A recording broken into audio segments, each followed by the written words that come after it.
I mean, if they're sending 500 tanks, of course it could take 2 years to sort them all out. But I personally think that they must have 50. They must be at 50 sorted out within a month. No problem whatsoever to get them sorted out and done. Because at the end of the day, all you've got to do is they're going to be making money. We're going to make money quick with something that's already been sold 5 times over. Put a bit of electronics in there that's new to the taste of the Ukrainians, what they'd like to have, made to order, so to speak, and send them off.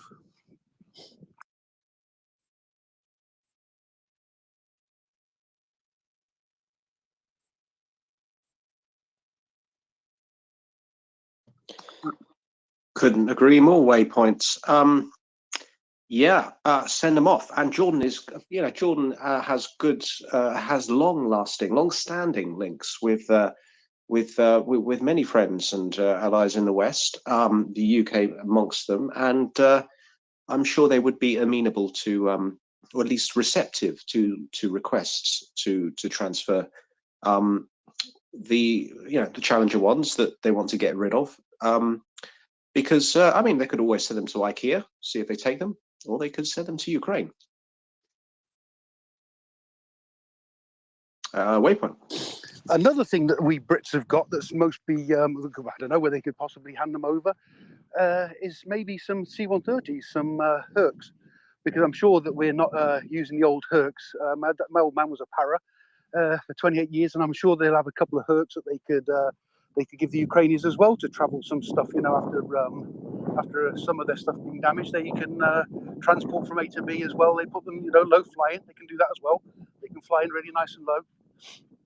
And that's something else you could give the Ukrainians. I'm sure that there's even the Americans. It must have got some, and Germany has possibly got some Hercs that they could give them as well. I'm not sure if the Americans have any of their really juicy Hercs that they where they've got the 30mm Gatling. They got isn't the same one that's on the A10. Send something like that. I'm sure that would give Solidar Orcs a nice day. Thank you. The sight of a Hercules doing a low pass is a sight to behold, isn't it? Waypoint. A Hercules doing a low pass. Oh, absolutely stunning. Well, people were talking about the GRs, like the GR4s, the Tornado earlier on, and I've had a couple of mates over the years, a couple of schoolmates during the RAF. One of them was actually a pilot, but I think he got out about 5 years ago, and he was flying the GR4 as well in the Gulf. People were saying, they got taken out left, right, and centre. No, they didn't, not as far as I know. And when I wrote to him earlier on, he said they didn't either. So whether that actually happened, I really can't tell you. He said no. There might be some that had difficulties and crashed or whatever, but not that they were actually taken out. They're that fast. They don't even come there. They're coming. They're on top of them before they can even move. Yeah, they're that fast. And with them, I'm sure. I mean, Germany and the Brits, I'm sure they'll have some Tornadoes there. And if anybody's really, really interested, they want to see actually what to witness something like a fly past from a jet. It doesn't matter what it is, but American ones, British ones, go to Wales, go to what's called the Mach Loop in Wales, where I'm from, and you can witness many wonderful sights of beautiful birds zooming down there at one hell of a speed and going through the valleys. Thank you. I seem to recall, thanks, Waypoint. I seem to recall the wonderful guy John Nichol from the wonderful place that is Newcastle, South Shields, North Shields. Can't quite remember which part of Newcastle he's from. He was flying a Panavia Tornado GR1, wasn't he, when he was along with Pablo Mason in the first Gulf War, and they were shot down whilst flying, really close to the deck to evade Iraqi radar. I mean, the upgrade, of course, being the GR4's got. It's a workhorse, and it can carry a heck of a munitions package, and it's pretty going to be pretty valuable in Ukrainian hands. But I guess contrastively, we've heard the wonderful Colonel Jeff Fisher from Austria on this space before. It's about the logistics and spare parts trail, isn't it, that holds these aircraft back.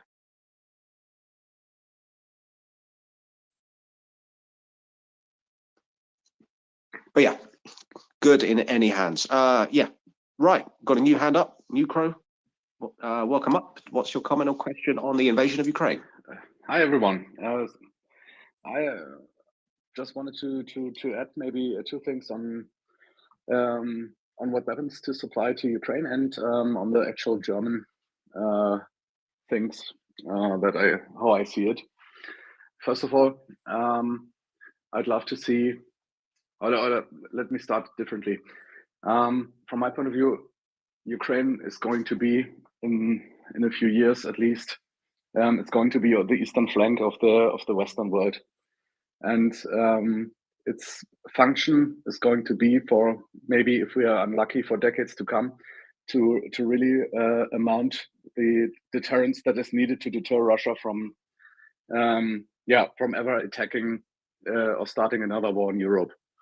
And I think it's important to already now send those weapons that probably will be used in the long term. That makes the most sense. So, okay, there's Challenger, there's maybe Leopard ones, there may be Tornadoes or whatever, but I'm not very, very happy, and I don't think it makes a lot of sense to use Ukraine as a junkyard, so to speak, where we put all the old crap. That is not the strategic, probably not the best thing. So I'd really say give them sustainable, modern systems like the Leopard 2, like F-16s, and this is probably for the best. Second part, you just interrupt me if I go on for too long, please. Second part is my take on German policy. First of all, I think for the weapons deliveries to Ukraine, it's not important who is the Minister of Defense, because this is decided at the top level, which is the Chancellor in Germany. And we've seen the lack of political will for the past year, and nothing has changed. You could hide behind Lamprecht for the whole time, and I'm afraid he'll put up the next person to hide behind, so to speak. There may be some important issues considering German military and its role in NATO, and this needs to be improved, obviously. But in the short term, I think that will not have any effect. So what I hope for in the next, what we'll see on Friday at the latest, is that we will hopefully see that at least some Leopard 2 from wherever they may come will be allowed to send to Ukraine. And as we've seen in the past, even if it's not that many vehicles, if it's done in the first place and it's being used and we can see that the Ukrainians can handle the system, you see more and more and more being delivered until the amount is sufficient for the AFO to really make a difference. And I think Leopard 2 is the best system. There's like 2,000 of them in Europe right now, and a few hundred of them should be possible to send them to Ukraine over a few months. Okay, I think I've gone on for long enough. Thank you for letting me speak. And please. Well said. Well said, in Ukraine. It's doing a disservice, isn't it, to Ukrainians, considering what Ukrainians have shown and demonstrated to their allies across the free world, within training grounds across the free world. The adaptability that they have shown on new weapon systems, it's doing a disservice to give weapon systems that would, as you said, metaphorically make them the junkyard, so to speak, by giving old weapon systems. It's doing them a great disservice. They need to be given absolutely everything. They are clearly a nation on the defense against genocide. They are clearly a nation which has shown itself to align with the highest standards of NATO militaries, and they use precision munitions in a very prejudicial way against their invading enemy. Who can forget the testimonies of Kherson residents who said that a Vatnik base was hit, but our windows shook, yet our windows did not break. You know, they use precision weaponry, just as they should be right now on the airfields that launch these indiscriminate attacks. These airfields from which Tupolev aircraft fly from to launch indiscriminate attacks against buildings such as those in Dnipro yesterday, which killed a 15-year-old girl. In terms of Lambrecht, well, we can hope that she is the fall guy for the failure of a Scholz policy. And by fall guy, I don't mean the diminutive character from a computer game, which looks like it's had Botox applied liberally around its nether regions, but the fall guy for a policy which has failed and now needs a change of course and is on its way.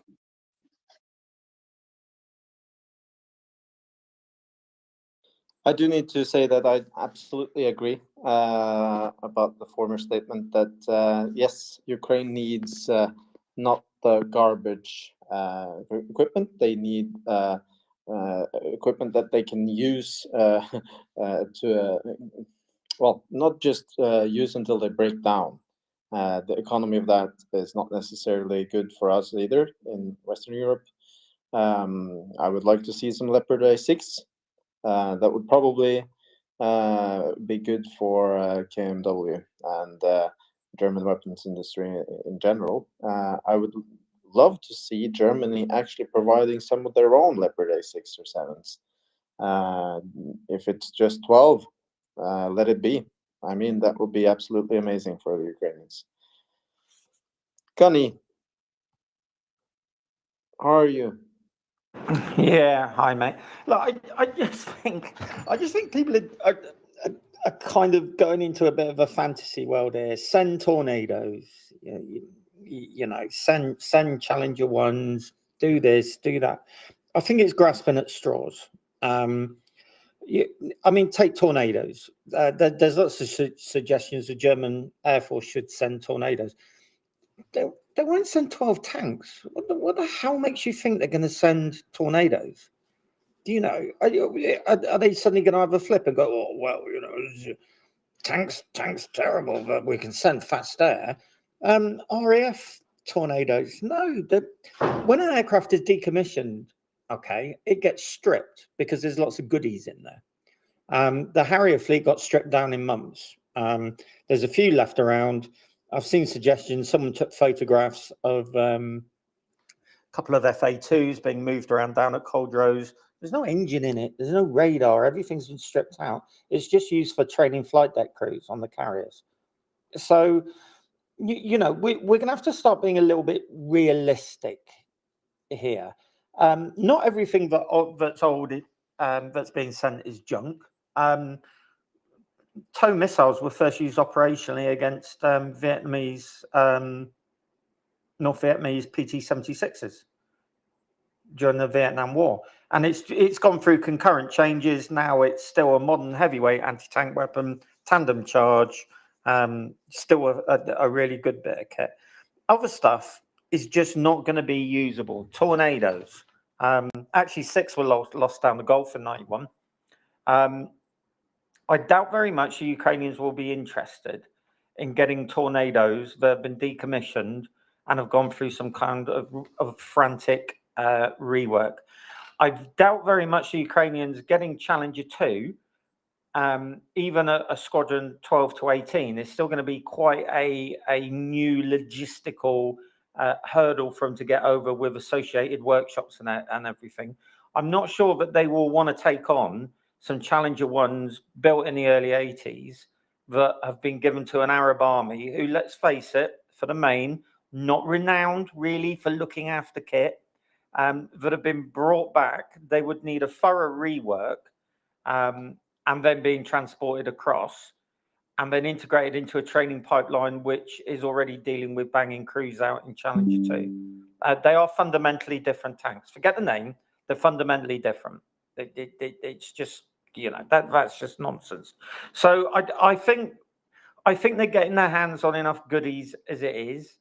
I think they're getting their hands on current generation goodies as it is, and I think we all need to be just a little bit sensible about banging out crazy ideas and maybe jumping on what we think are announcements. I mean, if you remember last week, you were all going to see German Leopard 2s in theatre shortly. Well, they put the kibosh on that pretty quickly, haven't they? So now we're depending on countries like Denmark sending theirs. I said last week, the man will send Leopard 2s over his dead body. Agree. He's not on board with it. There a little bit. Sorry if I was talking over you. I absolutely agree that talking about tornadoes now, it doesn't really help anyone. We've been talking about the F-16 for how many months now? 8. I think that's probably more fruitful for Ukraine in the future. More of what they get already is what I want them to get. And I want to see the Leopard tanks as soon as possible. Also, just because of the numbers, because of what I believe the German weapons industry, it needs this, and we in Europe needs Germany to provide it.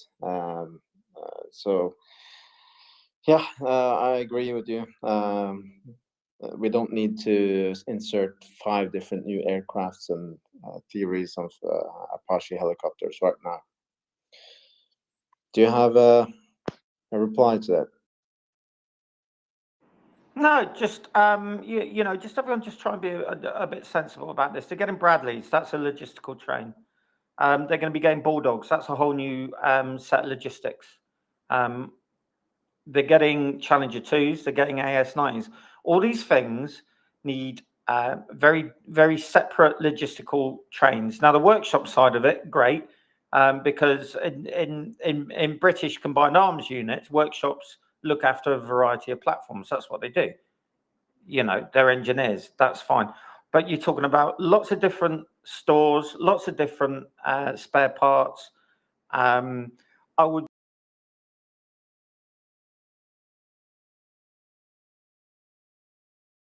be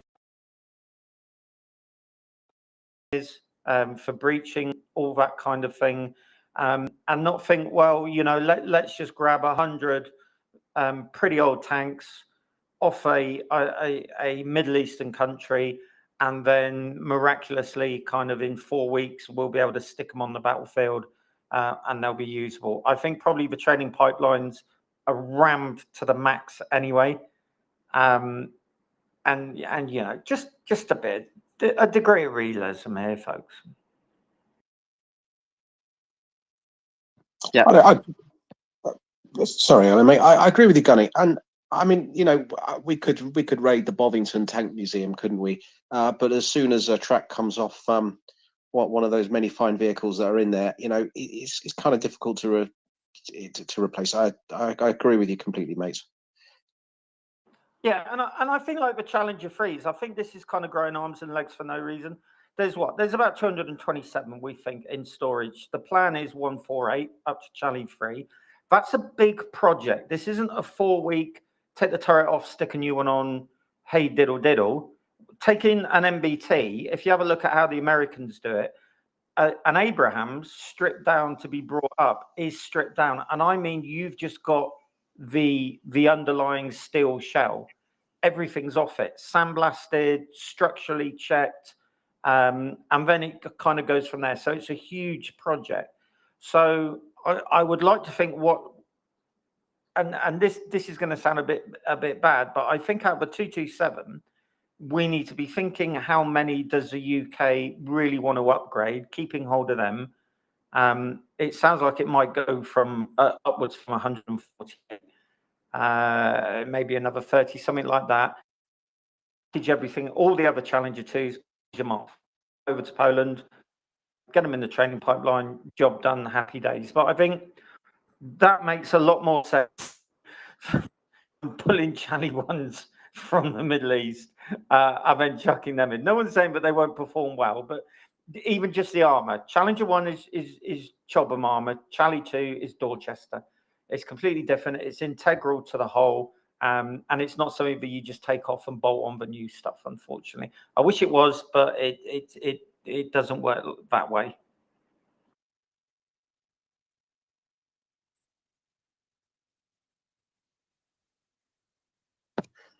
Gunny, what's your favourite thing coming out of today's package from the UK MOD? Oh, there's lots of goodies in there. I like the Bulldog thing. You will get the Twitter experts saying it is free kind of a.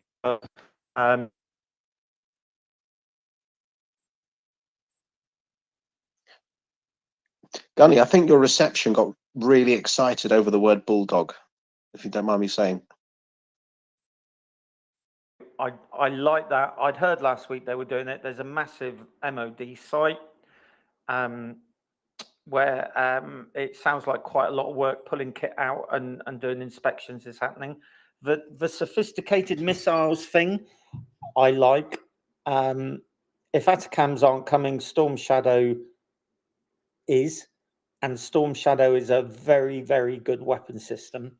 Not as much range as I would like, but there's nothing really out there. There's no ground launched TLAM, anything like that. And we can assume that the Ukrainians have integrated it onto platforms. So I like that. The 100,000 artillery shells, well, you know, I mean, you can never have too much ammunition. I think the other interesting thing is the other armored vehicles. I am wondering what that is. I mean, it could be anything. It could be Mastiff. Wolfhound's not really armored, anything like that. But there are some possibilities there. Maybe Warrior. I think the Ukrainians would jump all over that. But again, if they're getting Bradleys, do they want Warrior as well? Bradley's far better vehicle. Far better. By an order of magnitude. So I'm not sure that will be in there. The Charlies in the AS90s, yeah, we already knew about that. That's great news. Obviously, I'd like to see more challenges. I'd like to see it up to 18, maybe 24 for a reinforced squadron, but who knows? I think what the best thing about it is the size and scope of the package, both in material terms and in a clear message from Her Majesty's government that we are 100% behind this. And as I said earlier, I had my doubts about Richie Sunak. I'm still concerned at what cost this will be. I think the Royal Navy's about to get a shock. They're about to cancel a frigate program. Whether that's to do with this or not, I don't know. I suspect it probably is. That might be a bit of a rebalance in the MOD budget back towards the army a little bit. And the Navy have been told, well, you're getting 2 types of frigate. Don't be greedy. And the army needs some extra investment. To be honest, I've got no drama with that. I think that's absolutely bang on. But yeah, I think the size and scope of the package is really good. And the maybe the sophisticated missiles. I'd like to know what they are. Storm Shadow. It's got a given range of 1,000 kilometers, mate, and travels about 30. Travels low on the deck, 30 to 40 meters, which must be an incredible sight. But seriously, this gives Ukraine the opportunity to strike with precision the kind of places which have been bombing places like Dnipro. So, yeah, I mean, is this, you know, is this the UK leading the way in doing what is right to protect Ukrainians? You know, this is leadership, isn't it? Well, you know, it's either leadership or HM government are in possession of intelligence that spooked them, and they need this finishing sooner rather than later. And the decision's been made to give Ukraine a hell of a lot more assistance. If that's the case, then the US are obviously in on it, and other NATO countries will be as well. I see a real. I don't know about you, mate. I see a fracture line here between the usual suspects and us. You can call me anti-European, anti-NATO. I don't really care. There is a real difference in attitudes towards this. I'm glad that we're on the right side of it. Will it pressure countries like Germany? I think you're on glue. If anyone thinks there's going to be some kind of miraculous turn of policy with the Germans, no. If anyone thinks the French are doing this for altruistic reasons, no. They sat on the fence long enough, and they're just doing it because they probably smell some kind of advantage somewhere. Some other countries like Norway, like the Baltic states, like although even Norway, you could argue the amount of money they're making off everyone on gas on this and not returning it back is quite disgusting. But yeah, there are fracture lines here, I think, and real differences between government policy towards safety and security in Europe. How this will play out, I've got no idea. But to me, I keep saying it, this has been a real indicator of who your friends are in a NATO alliance. And I think many of our partners in NATO are not dependable. If they behave like this when genocide is going on, I have very strong doubts if a collective defense clause was ever called in that many of these countries would wholeheartedly jump in. There'd be prevaricating, more sitting on the fence, more shrugging of shoulders in very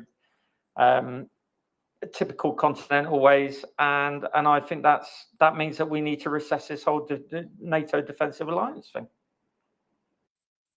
It's black and white, Gunny, and I completely agree with you. And it brings to my mind something that the Ukrainian ambassador to Berlin said today or yesterday. I can't remember the quote, but it was something like, Ukraine has prevented, let's just say, another bigger war in Europe involving NATO, because it's been the enemy's intention to bring NATO into this conflict from day one. NATO ain't turned up yet.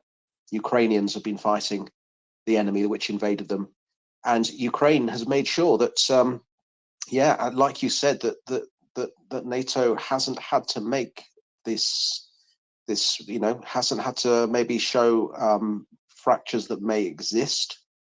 It hasn't had to make these decisions because Ukraine is that bulwark against which the waves of Muscovy have broken.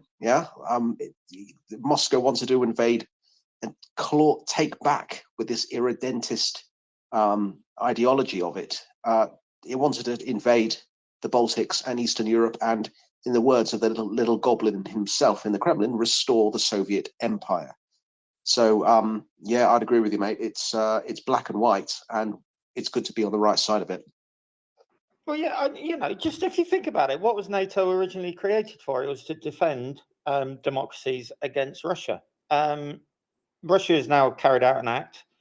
A third party is now going to be responsible in the defenestration, if you like, of Russia for at least 10, maybe 20 years at no cost in blood to us. So our primary NATO goal is being achieved as we speak. And yet still some NATO countries don't know. I mean, it just beggars belief that our primary goal here is being done for us.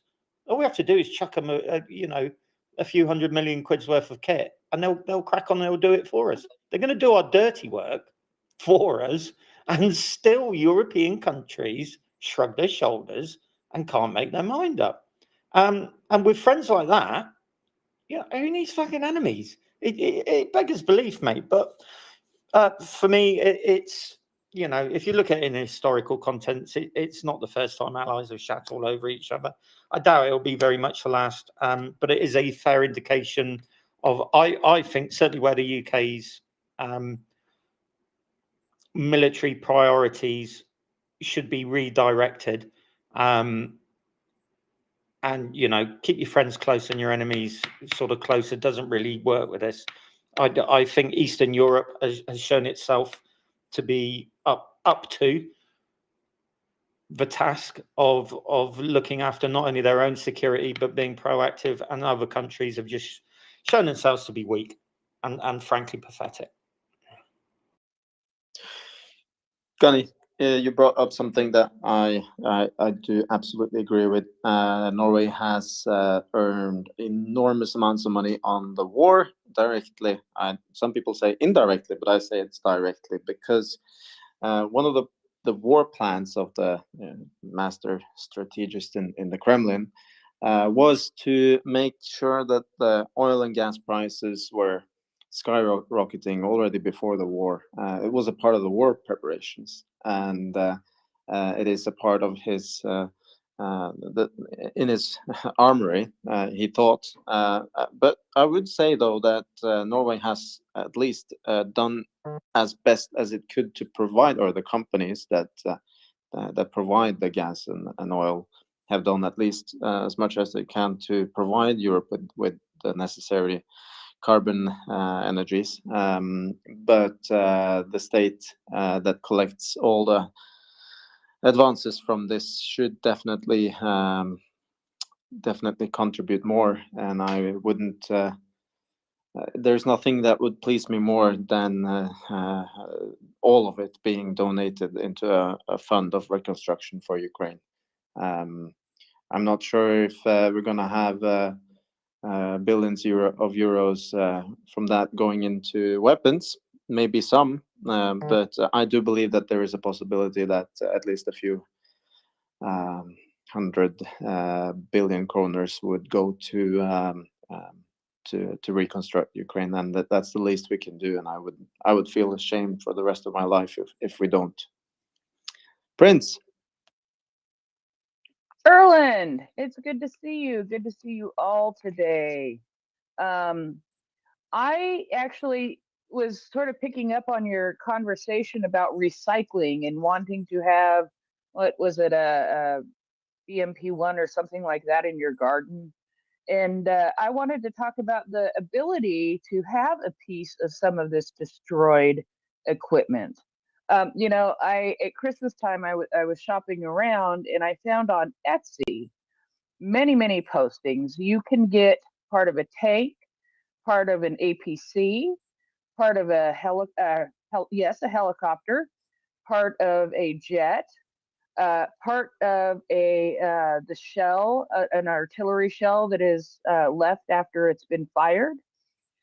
You can have pieces of all of those things that the Ukrainians have either shot down or have fired, or there's a variety of different pieces of equipment that have been destroyed by the Ukrainians or fired by the Ukrainians that you can find on Etsy.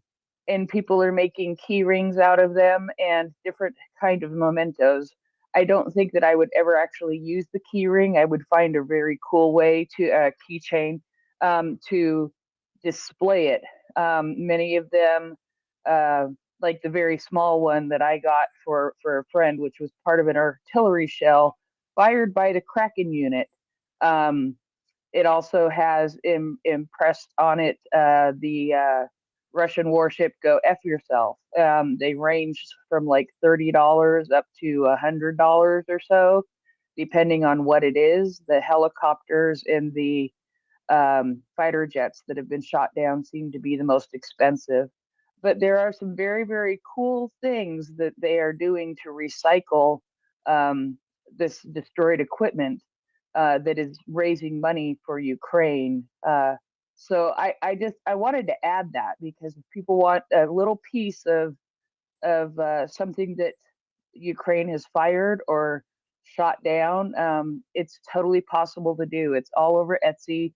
You gotta, make sure it's coming from Ukraine, and a lot of these places are donating part of the proceeds to Ukrainian charities. And bottom line for me is, if you're buying from somebody in Ukraine, you're helping somebody in Ukraine, and so overall you are helping Ukraine.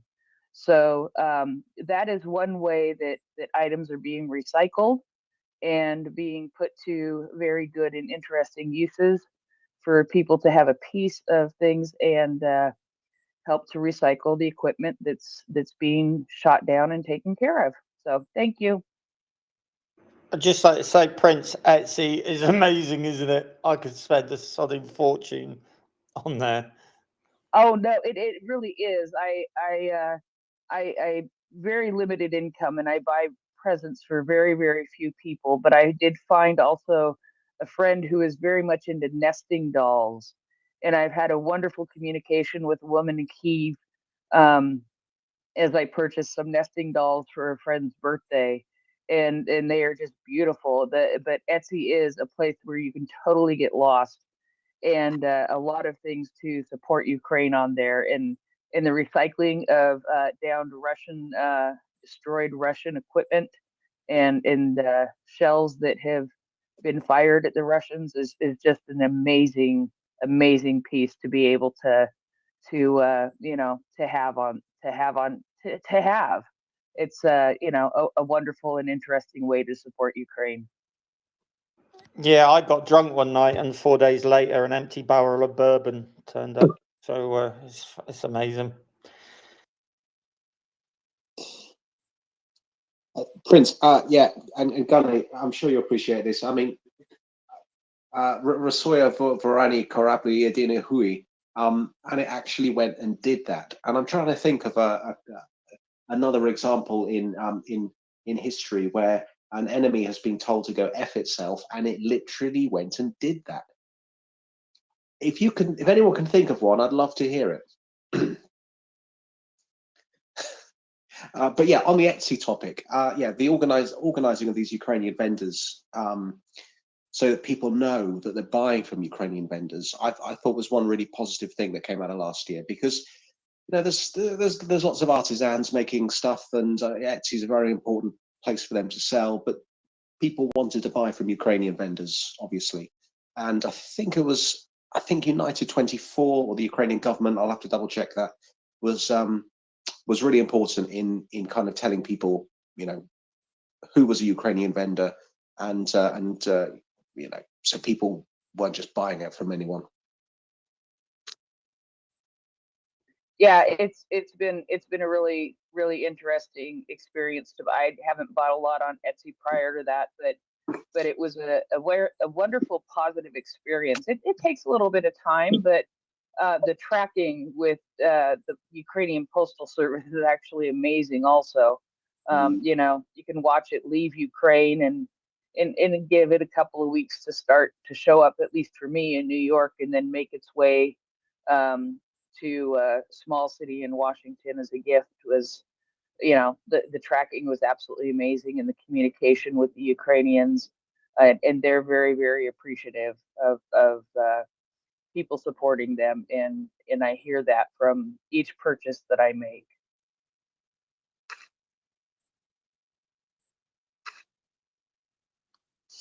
Fantastic. Am I speaking to Lisa Bike? No, I'm not. Great.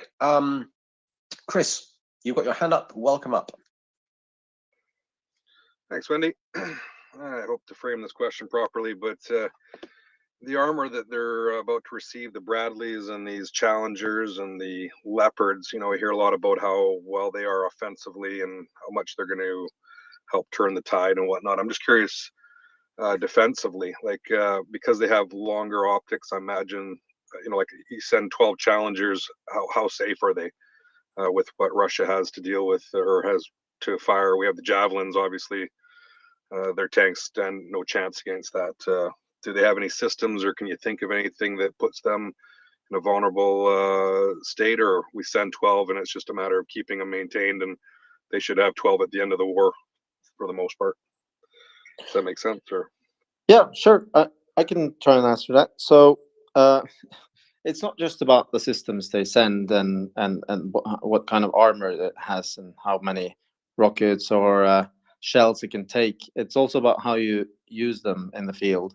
And I'm absolutely certain that this is not just going to be those 12 Challengers. It's the first part of something that will be larger. But 12 Challengers or 14, I've heard as another number. I didn't know that was 12. I've heard 14. Combined with a certain number of Bradleys, you almost have a full battalion of a maneuver battalion. So it is how that battalion operates in conjuncture that actually protects them. It's not necessarily just the armor. Yes, the Challengers can take a hit, and the Bradleys are a lot more protected than anything they have currently in the same category. So their IFVs and their APCs are with really bad armor, and they don't have the optics, they don't have the gunnery that the Bradleys have, and the same goes to the Challengers. They're absolutely in another league when it comes to everything that is offensive. And I would say that having good offensive weapons, so good optics, good guns, it is a part of the whole the defensive part as well. That protects them in the field of battle too.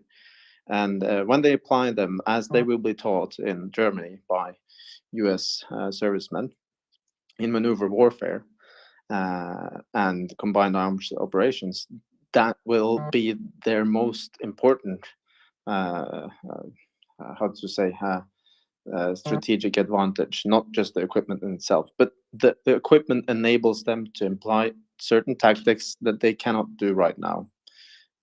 Because of their sights, because of the speeds of the vehicles, and because of their gunnery. So anything they can get that is on the same level will definitely make sure that a lot more Ukrainian soldiers survive when they do their offensive. And it will also make these offensives a lot more effective, and probably it will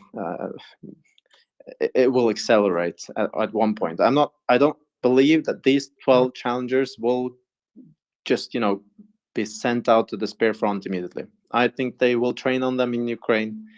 They will integrate them into their army before they actually send them on an offensive. And maybe you don't know, maybe there will be more challengers and more Bradleys before we actually see something on the battlefield. That's my belief, at least. And the US has definitely committed to sending more Bradleys, so we'll see a lot more of them. I want to see more European vehicles here, but we'll see. Yeah, great answer. Thank you. Just to go off more on that. So what's their greatest threat, I guess, is another way to put my question. I mean, you touched on a lot of what I was thinking at. The other From side the of it Russians, is maybe what's their some of greatest their threat? missile. Do you have any? Oh, sorry, Yeah, I lost you there missiles. a little bit. But I think that maybe some of their missiles, but we haven't really seen them employ them a lot. I mean, there's no evidence that the Milan missile is a great success for the Russians here. They certainly have taken some vehicles out, but nothing to the extent that the Ukrainians have done with their Stugnas, with their NLAWs, with their javelins, and or even with the Carl Gustav recoilless cannon, shoulder-mounted cannon. I mean, there's no comparison. Yeah, Gunny, go ahead.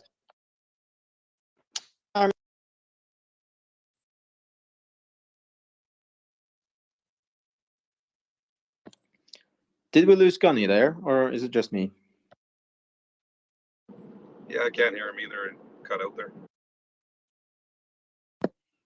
Gunny, are you with us, or are you in a valley right now?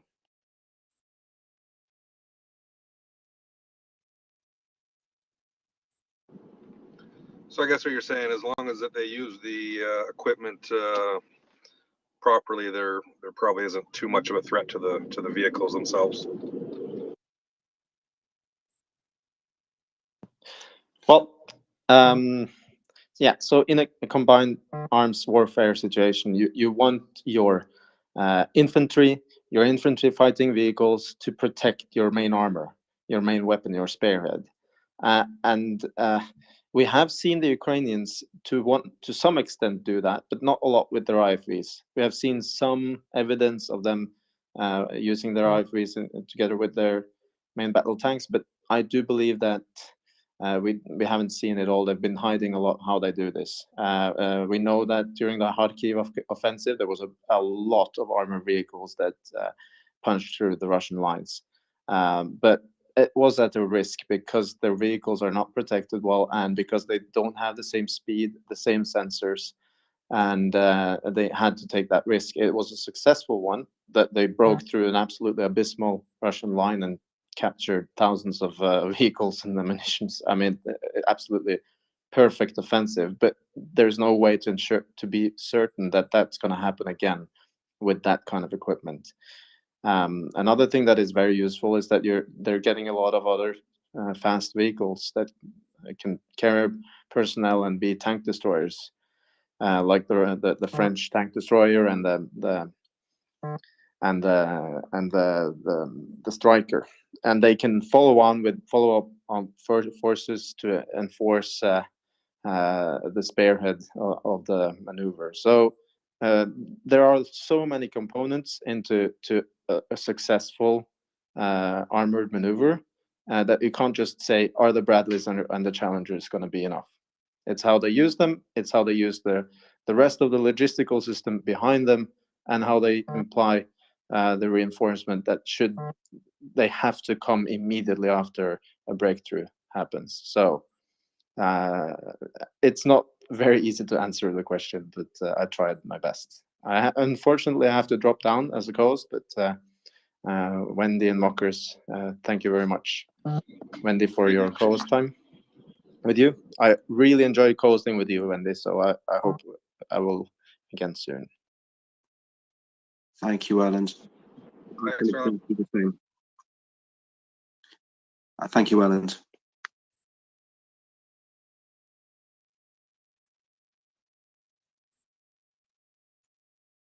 So, Mockers, welcome up. Evening. It's great to see you. Hi, thank you. Thank you very much. I see Gunny has changed his name again. I was like, who the heck's that? Now I know. Commander of, well, let's just say if the MriyaReport had a Black Sea regiment, that's not the right word, is it? Forgive me, Gunny, but yeah, you'd be elected something or other, I'm quite sure. Anyway, in other news, right, I saw that Calendar Guy is back, but he appears to have got younger. Did you see this, Mockers? He's a bit like Benjamin Butanovsky. I did see that. Yes, he's in training, isn't he? New calendar boy. Fresh face from the Calendar Brigade. Anyone who doesn't know what the heck we're talking about here is the gentleman. I don't think we can really call him a gentleman. His manners are not evident, and he's working for the enemy. But he's a person. Well, can we describe him as a person? I mean, Thomas Cromwell was famously described as the person. No, he is an individual who turns up with a calendar with the dates of precision strikes, where they happened, Gimler strikes in particular, precision strikes on enemy targets, and this lad turns up with a calendar with the date of the exact date of when the strike happened, which is awfully useful to Ukraine and its forces, because it acts very helpfully to confirm that a precision, very prejudicial strike against enemy forces doth occurred.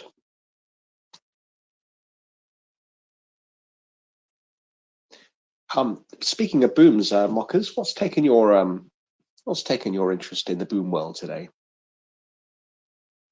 Well, actually, I've not been looking for booms today, would you believe? I know it's a shock. I've I've been at work all day, and then I noticed that Ben Wallace was speaking in the House of Commons, and so I went to watch that.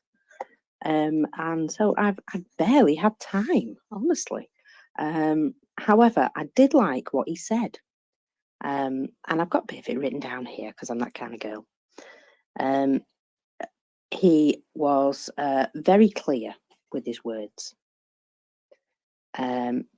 So bear with me a second. I'm just going to find it. Here we go. So the UK makes an ongoing commitment to Ukraine. That commitment will grow to the size of divisions. So that's, I mean, that, you know, that's a very clear statement. He's saying we're going to give more. Part of that commitment will be to train and combine the vehicles so that it will lead to a more successful offensive for Ukraine. The UK government believes that Russia must lose and Ukraine should be able to restore all their sovereign territory. Challengers, plus the 50 Bradleys, plus the artillery, makes an armoured infantry battle group, and that's what they're looking to create with these 14 tanks. Immediate training in the UK and Europe. So European partners such as Poland will be doing training for any of these items, with the US taking the lead in the formation training. He also admitted that Ukrainian army will soon be showing us how to fight. He also talked about the Leopards. He called it the Leopard Coalition. He mentioned Poland and Finland, who are currently awaiting German approval, and urged German colleagues to make the correct decision as soon as possible. He also had a bit of a quip about this defensive tanks, which is an absolute pile of, well, you know what it's a pile of. And he said, Leopards are definitely defensive tanks if they're being used to defend your country. And, he's got a point. Damn right, Mockers. Thank you for that. Yeah, he said one thing that struck me amongst that marvelous jamboree of information about military aids to support Ukraine in its righteous cause of liberation is that with regards to the challenges, he said, training is starting immediately. And I thought, I once started training on a cup of tea, and within no time, as if by magic, my training regime was concluded. So this coalition word also was damn well said, because as a certain individual named Mr. Schultz will no doubt know by now, there is a coalition. It exists. It is demonstrable. It's happening. And yeah, you know, I think there's that phrase, isn't there, that you know, you can only keep your fingers in the dam for so long until the dam breaks. I know the Dutch have a slightly different variation of that, but it's perhaps not particularly politically correct in 2023. And the thing is that dam is breaking right now. That coalition does exist.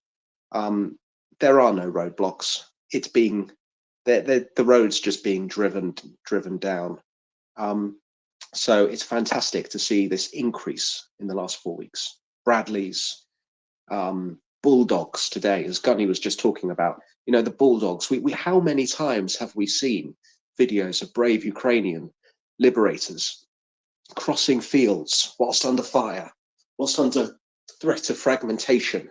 How many brave Ukrainian warriors, such as Roman Katushny, have we heard stories from about enduring life and combat within trenches and shell scrapes in the ground of their country, in the golden fields of Ukraine, muddied by war, cratered by war.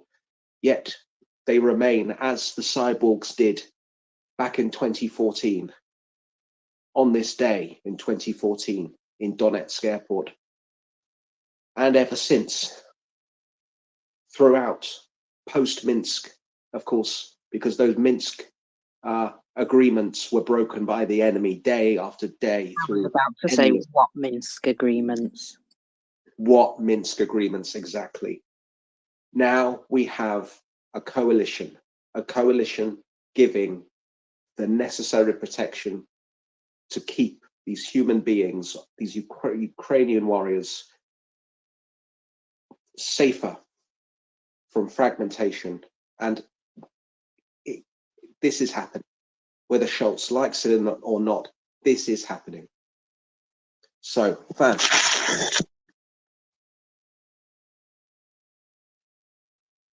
Oh, hello. I think Wendy just fell off his chair. I'm still here. I'm just cycling up Dryfly, who's very graciously come to join us. Hi, I got a quick question. There was some talk over the weekend that the government, Scholz's government, may be on the verge of collapse. Has there been any more word about that? I've always been of the opinion Scholz will not bend until he absolutely sees that his coalition could be on the ropes. Has there been any more scuttlebutt about that? I know Axel talked a little bit about it, said it wasn't imminent, but it wasn't impossible either. Any word on that? And I'll listen.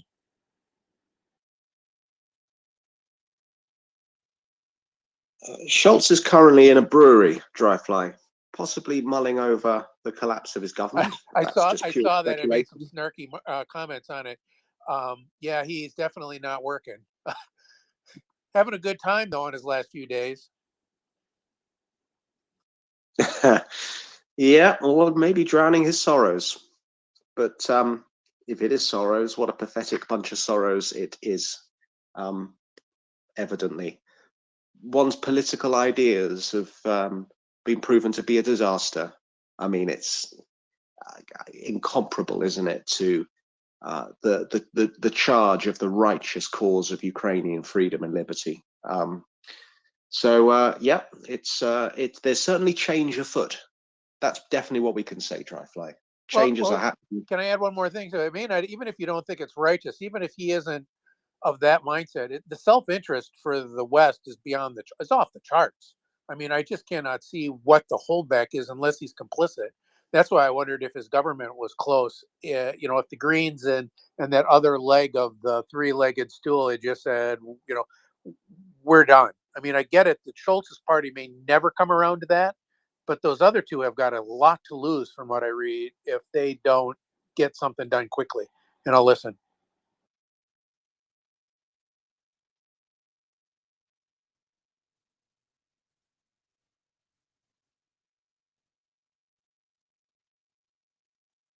Sorry, Dryfly, mate. I completely missed the last of your question there because, let's just say, I fell off a chair.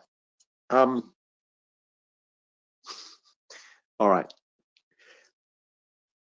I mean, language matters, doesn't it? And just as I cycle Dryfly back up,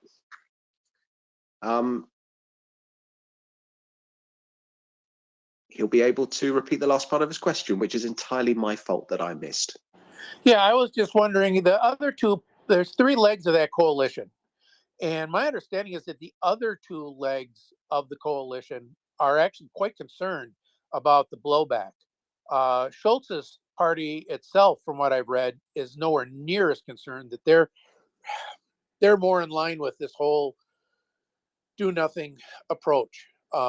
They buy into that. But the other two legs, the Greens and one other group, from what I understand, are much more concerned. That's why I was curious to find out if anything was moving, because I think they've got, from what I read, they've got a lot to lose by not doing anything. I mean, they could take a real hit at the polls next time around if they don't come around. Scholz's party, they're probably just fine with it. Is that an accurate read? I think I got that from Tender on Twitter, who was doing an analysis over the weekend of the political situation and how those two other parts of the coalition have far more to lose by doing nothing than Scholz does, and that's why the coalition itself could topple. And I'll listen.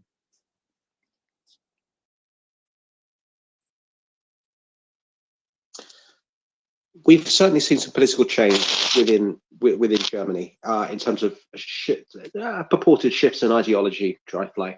I'm not going to go any further than to give a deeper analysis of it, because there's a lot of it which is outside my bailiwick. But I'll put a shout out to any of our marvelous audience here, any of the 500 people listening. If you're from Germany, particularly, or Austria, I'm not saying the two are linked in any way, but just geographically close, of course. If you'd like to give your opinion on this and changes that you see that may be happening in the near term, request the mic, come up and speak, give us your opinion. And that goes for anyone who would like to make a comment or question on the invasion of Ukraine. For example, right now we have a guy coming up who has pants which are rather fancy, also known as Fancy Pants Vishnakovsky, who is, of course, a regular speaker here. And it's great to see you, Fancy Pants. How are you doing? I'm doing fine. Unfortunately I slacked off work today to slacked. Yeah, to join a protest against the Mordor Bank of Austria, called AKA Raiffeisen. I think it's good. It's good if we go to the street. I think I was also inspired by Mockers yesterday, when she said, if you don't have the money, right, to donate, while I'm donating, I try to donate as well, and I'm donating, but she inspired me by saying, you need to take action, you need to do something, whatever you can, right? And so I joined the protest because I thought in Austria, actually what we do see way too little, and that maybe is now some insights for you guys. We do see too little action in the streets. We see too little people taking to the streets and protesting our government's inaction, our government's neutral stance towards genocide, our country profiteering from Russian genocide in Ukraine. For instance, Raiffeisen, which is giving cheap credits, cheap interest rates, and additional benefits to Russian soldiers who are invading Ukraine. And that needs to be called out. That should be making people outraged and have them piling onto the streets. We currently do not see this. I met a couple of other fellas, a couple of other guys whom know me here from Twitter, met them at the protest, and we agreed that we would try to get some more momentum into local communities, make it cool to bash Russia, make it cool to protest for Ukraine, make it something which is cool, connected to partying, get young people to join a party and show support for Ukraine, and make a bonk Vatniks party, right, where everyone who is against Vatniks gets together and talks. Basically, I think what's needed is that we get together and get some social momentum going, that we're not hiding behind our screens and phones, but really go into the street. And I see Mockers just reacted, so she's online. I don't know how she's doing it, being online when I wake up, being online all the time. Mockers, maybe you can tell us later where you are approximately located, but you're doing a hell of a job being online most of the time. But anyways, I got inspired by you to take more action. And Sunday is the next protest. I hope we'll see more people there in Austria. I'm in the UK, Fancy Pants, but I sleep at odd hours. I stay up very late. I get up quite early, and then I have to have a nap in the afternoon. It's just how I work. I'm a bit of a cat like that. I just like to have a nap in the afternoon. So yeah, if you ever need me for 2 hours in the afternoon, I'm afraid I'm asleep.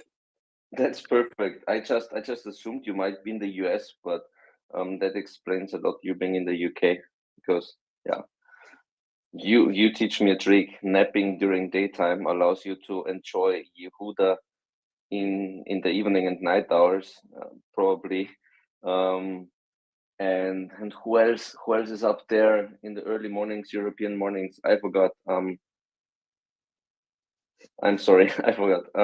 But it didn't. You get to enjoy all these great co-hosts who you should really check out at different times of the day. Yeah, I personally, when I first started listening to this, I found Doman's voice very soothing. He's like a radio host, and I really liked that sort of, continuity that I heard his voice quite regularly. And you know what? I've got to know a lot of voices now on this space. I can walk away from my phone and hear people talking and know exactly who it is.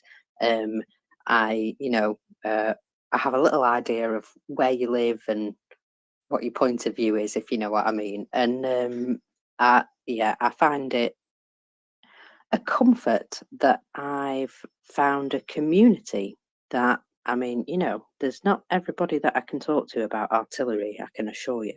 And things going boom, not everybody's very excited about that.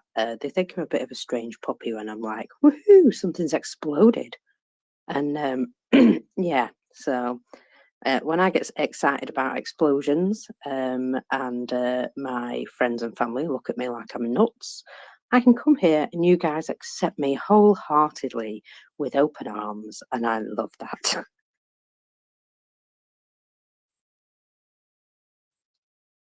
If I get a cat, I would call it Babovna. Am I pronouncing that correctly, Mockers? Bavnova. Babnova. Oh, I ruined my own joke.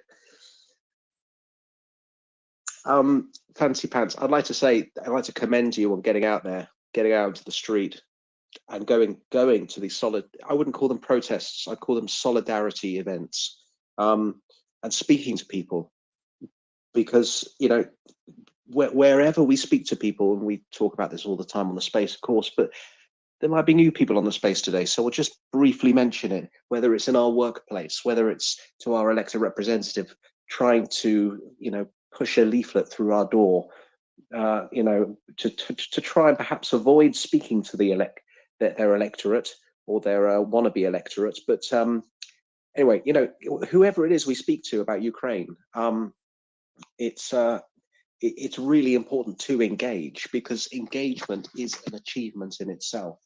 So I can't give people a list of where these solidarity events are happening, but of course you can find them online.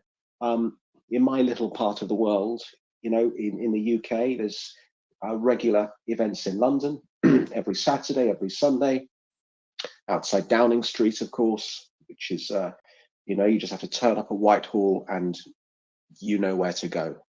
Big Ben, Whitehall, Ukraine flags everywhere. That's the place to be. And you get the opportunity to talk to Ukrainians and meet people with extraordinary stories. People who have escaped cities such as Kharkiv, Sumy, people who have had to leave family behind in places like Kharkiv and Sumy, and people who've moved from Donetsk or stayed in Donetsk from 2014 to 16 and had to move. My word, the number of stories I'm sure we've all heard, both on this space and outside of it, in the last going on 11 months, the last 8 years, and before then, they are stories of human survival and endurance under conditions which are thankfully alien to many of us in the Western world. Fancy Pants. Yeah, 100% agree with you. And I made wonderful connections again today in the last demonstration I went to. I met Victoria Wojcicka, if I pronounce her name correctly. And today I met a few other activists, photographers, students, IT specialists, who all collect around the same goal of helping Ukraine to win. the interesting thing is you really get to meet people from all walks of life and partially different political directions. I myself would consider myself conservative, or I have been conservative, though not in social issues, right? But more on the economic side. I mean, I'm a business owner, working hard, aiming for low taxes. But at these events, I get to meet people who come from the communist, socialist side. And the good news is in Austria that people from the left wing are, in contrast to Germany, mostly all supporting Ukraine, which makes me really happy. And as you said, Wendy, it's good to talk to people at the workplace or elsewhere. I 100% agree. Like I spend my spare time at the gun range meeting a lot of police officers, and there I quite often find myself educating them about Ukraine, that NATO is not evil, that we do need NATO to protect us from the Russian invasion, and that there is no choice that we can make between Russia and Europe, Russia and the West, that the only choice that we have is to oppose this genocidal invasion. And as I feel like I'm quite through all the different spheres of politics. I feel it quite easy to argue in with all sorts of people from different political affiliations. I feel I can myself be a connector, right? Carry the different thoughts from one into the other sphere, especially talking to some right-wing gun nuts, right? Which you find unfortunately as well on the gun range. You can tell them, hey, like, look at it from a patriotic perspective at the matter of Ukraine. How, as a patriot of Austria, do you feel if Russia comes and takes over Europe? Do you think Russia would care about your patriotism, about you waving flags and being against foreigners? Do you think Russia would care? No, they would mobilize or kill you. Just make up your mind. Consider, even if you're not pro-Ukraine, consider what it means for you as a patriot of your home country if Russia came and rolled across Europe. And then make up your mind if you should be supporting it, or actually if it does much more make sense to be against Russia. Because a lot of them have been touched by Russian propaganda, especially during the time of COVID, where anti-vaxxers captured quite a big sphere of our social political landscape. Yeah, I think very much that's where we can affect a change, because I had a lot of conversations where I saw that people started to think.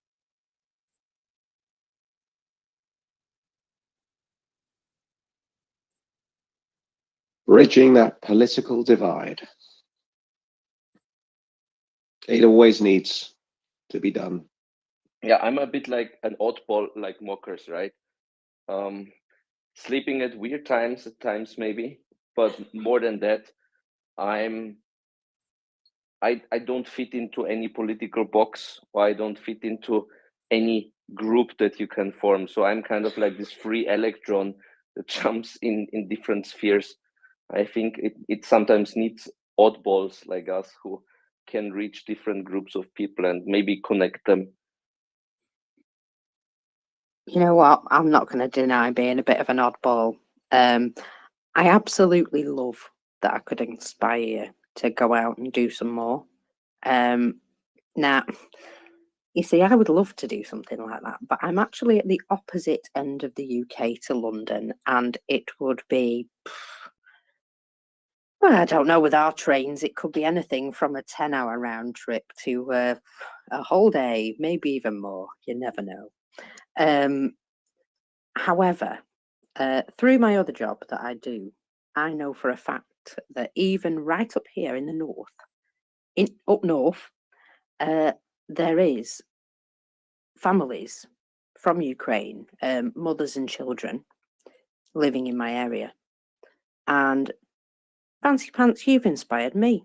I'm going to have a look in my area and see if there's anything organised to provide support to those people. And if there's not, I'm going to talk to my colleagues and see if we can do something about it, even if it's just to welcome them and ask them if there's anything that they need help with, because I think that's important.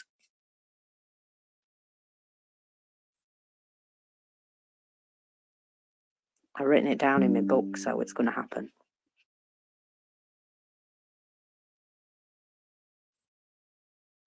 So, would you like to hear about a boom? Somebody sent me a boom, and I was that excited, I forgot who it was. Oh, there we go, I found it again. Right. Hey, Special Herson Cat, of course. Special Herson Cat reported that local residents of Berdyansk, now we know where that is, that's right on the coast, that's the word, right on the coast, just in between MriyaReport and Melitopol, bit closer to MriyaReport. And there's even a video and some photographs of what appears to be mushrooms. Also, the afternoon in the forest of the Russian-occupied left bank of Kherson, there's some mushrooms reported there as well. So it does look like there's booms going on. I just didn't spot them, but someone else did, and I thank them very much for that information. You know how to make a girl happy. Oh no, that's a different space, sorry.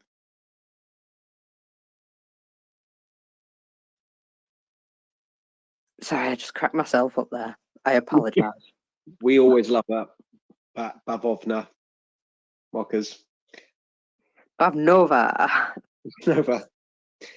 I've just been fascinated by something which is the side of an M270 performing a special delivery service upon the invaders from a I think what they call up north a bracken path, which is a kind of a rural area. Do you have many bracken paths where you're from, Mockers? Do you know what I mean by that? Oh yeah, they're all over at Darn Place round here. Yeah, bracken paths up north. There's a lot of them. And anyway, this particular M270 is on a bracken path, surrounded by trees. It's really nicely, yeah. It's an absolutely fantastic video, and it goes to show the kind of concealment. They don't have to fire these things from open fields. You know, we've seen a lot of M270s firing from open fields. This one, it's found a nice place in the trees, and it's delivering a special delivery service upon the invaders. And of course, if you look in the nest, you'll see something which CJ has posted earlier. It's amazing when CJ posts stuff to the nest, because he manages to do this right whilst jumping out of an aeroplane. And I don't know if anybody's seen those parachute display teams that are often seen at air shows, like the Flying Tigers. Is that what he does? He stands on someone's shoulders and sends a tweet. I'm still wondering how he gets internet Wi-Fi service, but he sometimes does. He obviously does, and he does this whilst parachuting. He sticks a tweet in the nest, and he manages to speak to us on the space all before his parachute has opened. It's an incredible feat. But yeah, that tweet in the nest is about a smoking T-90M, which is the most modern working tank in service in the Muscovite army, and it was disabled by a Swedish grenade launcher, which CJ, I caught a little bit of him speaking earlier about, and this is maybe quite understandable to us lay people. To take out a T-90 using a grenade launcher obviously happens at close range. It obviously involves a high degree of what's the noun I'm looking for here? Yeah, let's just say it's an incredibly brave act, and it does not happen from distance. Yeah, I found the word you were looking for there. It was balls. And yeah, that is awesome video. And yeah, I can only imagine that the grenade launcher cost an awful lot less than the tank. And I see Joe's got his hand up, so go ahead, Joe. Hey guys, do you hear me well? I really do not trust my audio setup too much. Yeah, good. Actually, I had some press information summarized for Doman regarding the Scholz visit, but he had to sign off.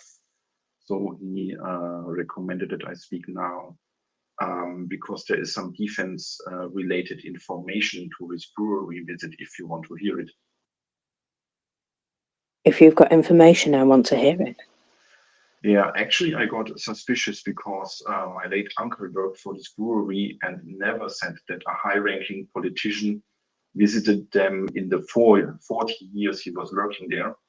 And indeed, Scholz was also visiting a local defense company called Hensoldt.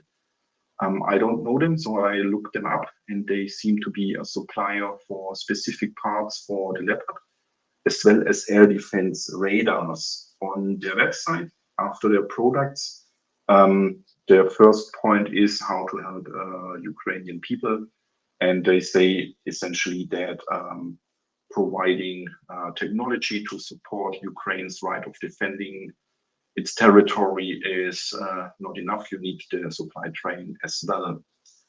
The press report is very short because it seems that in both visits not much press interaction was allowed, but Scholz said that defense technology is important, and he highlighted how valuable Hensoldt is as a good supplier for the German Bundeswehr.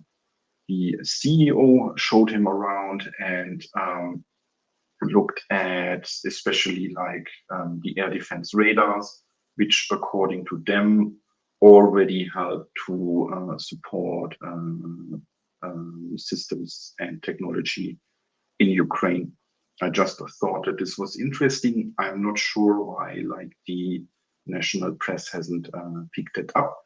Of course, he was also asked in regards to the new defense minister, and he simply said that according to his perspective, he knows what the future holds, and that is everything.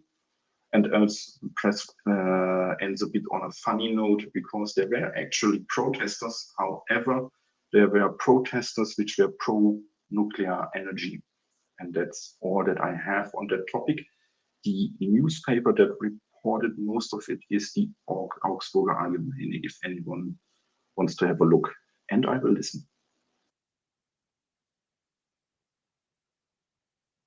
Well, Denjon popped up and popped his hand up. So, Denjon, did you have something that you wanted to say on this? Yeah, about the T90, taking out of the T90. We were happy to believe it was an 84 grenade launcher, but it wasn't. It was actually taken out by artillery, and this came from CJ. Let me see what it was called. It's called remote anti-armor munition. So it's a 155 millimeter artillery piece. A ram, one of them. Axel, if you're here, I think Joe had something that you might want to speak on. Did you hear what he was saying? I heard that somebody spoke about Hensoldt.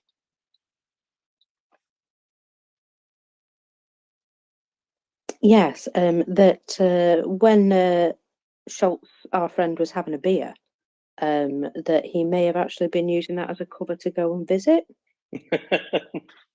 Well, the thing is that Hensoldt is one of the key German weapon system suppliers for integrated systems. They're very good when it comes to, for example, their components delivered for IRST, the IRST SLM, which has been delivered to Ukraine.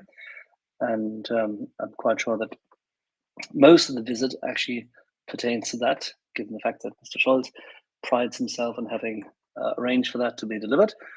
upon request of Ukraine. And we have deal. The interesting thing is that it's a combination, as always. Deal Defense and Airbus and Hensoldt created this. And Hensoldt is very, very specifically geared towards radar detection, sensor technology, exceptionally good at one of the world leading companies in that field.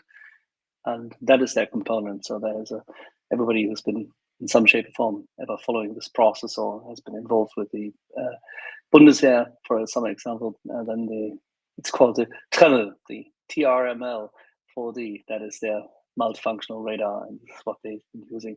They also work very closely and in close integration with Airbus on fire control systems. And the funny thing is that's where our friends, the Ukrainians, are exceptionally qualified themselves. So both parties have, as I understand, learned a lot from each other.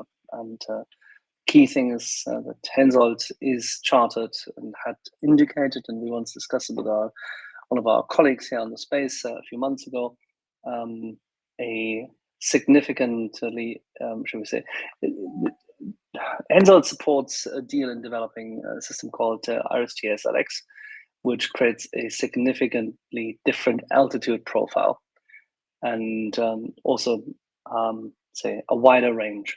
And that would be exceptionally important to, for example, provide coverage for cities close to the Russian border, as well as increase the lead time for any city which is protected, or any high value target which is being protected. So that Mr. Scholz goes to visit Hensoldt on a day when it's not quite clear yet who is going to get the nod, but that is the rather, I don't know how to put this best, whether it is the uniquely unmilitary Mr. Schmidt, meaning his manager of the Chancellery, or someone who has worked herself in recent years into the topic, Ms. Högel or Mr. Klingbeil, who has at least served at some point in time. We do not know, but evidently meetings such as these are used in order to appease and appeal to those who see the IRIS-T as a main contribution of Germany. And I think it's a symbol, and it's something which they will note upon the Ramstein meeting. But that's all I can contribute. The rest I think Joe has covered.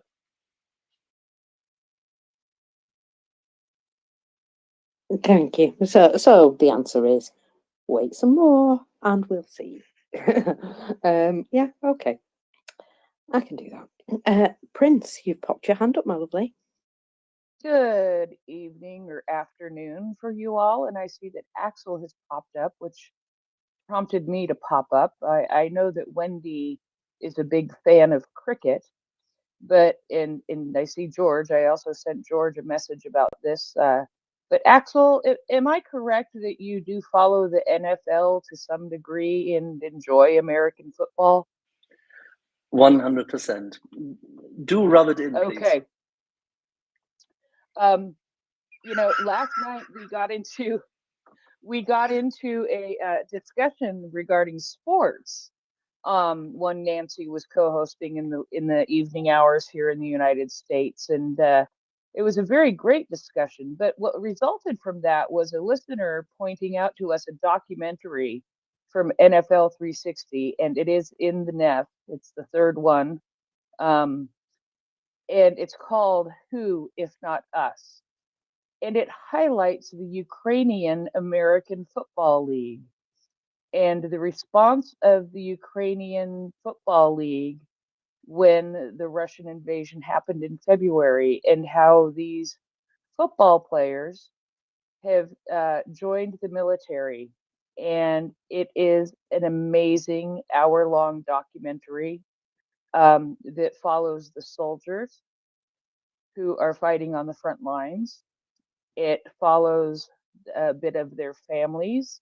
You see conversations with their wives and interactions with their children. And in, I want to say November, they actually flew the wives and children of a couple of these soldiers to Berlin, I believe, for an NFL football game that happened there. I believe there was the Patriots and I don't remember who else because I don't follow NFL that much. But it is a very, very well done documentary that covers so much of what is. Did you? I got a phone call. We did for a second though. Yeah, yeah, I got a phone call. I declined it, which is rare phone call. But please check out the tweet in the net and check out that documentary. And Axel, I'll DM you a bit about it also. So thank you guys so much for listening to me. And I've got to go take this phone call. Sorry. No worries, and much appreciated. And yes, that NFL documentary is absolutely worth watching. And I can only highlight that it just reaffirms that spirit. This is our time. And yes, everybody who wants to make fun of this fact is, I still am very, very partial to the Green Bay Packers, who managed to completely, utterly ruin their season twice this season. So having said that, for those who really want to be robbed now, I loved it. I loved it when Nancy's team, the Jacksonville Jaguars, came back from Zilch 27 and blasted the boys out of the park. What I loved even more is that Cincy went into complete and utter overdrive and got rid of the bloody Ravens. Well, that meant zero to me, I'm afraid, Axel, but I'm really glad it made you happy. I did this for David Farrell because he was laughing in the background already. But please, David is currently investigating as to how to move to the panhandle.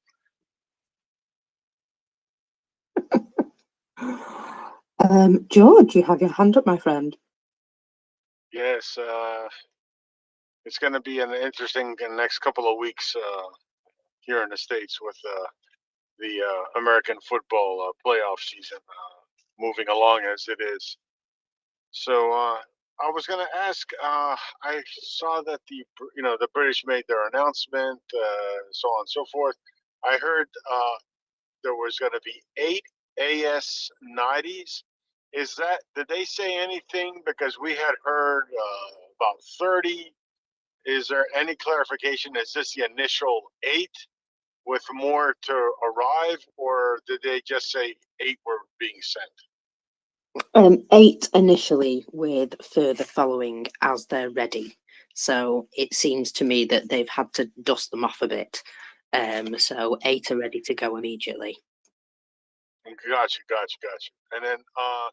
And then there were comments made by, I guess, I don't know if it was Ben Wallace or one of his representatives, that the British might have to up their total number of Challenger 3 tanks in the near future, or what they thought initially they would need, that they need to increase that number.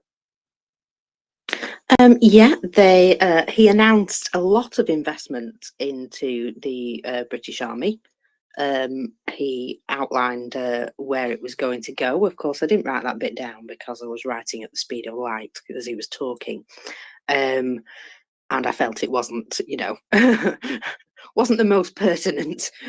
However, yes, there was an increase to tanks, I believe. Okay, that's good. So, in other words, the future British Army will not be sent somewhere to train with broomsticks. Only our cadet forces train with broomsticks, and only in the first week of their training, George. Everyone else trains with the real things. But one thing Ben Wallace did say, another incredible, notable thing that he did say, was that he used the word coalition, a coalition of sending tanks to Ukraine, and I think this is quite pointedly aimed at Mr. Schultz, because this coalition is happening now. It is in existence. Yeah, as we were have been talking about today, and as you know, my friend, this dam is breaking, and he can keep his Mr. Schultz can keep his fingers in the dike for so long, but once he takes them out, the waters will break, as they say in Holland. And these waters are breaking, and the coalition is happening. It is an international coalition of sending armor to Ukraine. It's happening now, and we need over the next few days to see Mr. Schultz actually act on what he has intended to do, which is join this coalition of sending armor to Ukraine, because everyone else is doing it.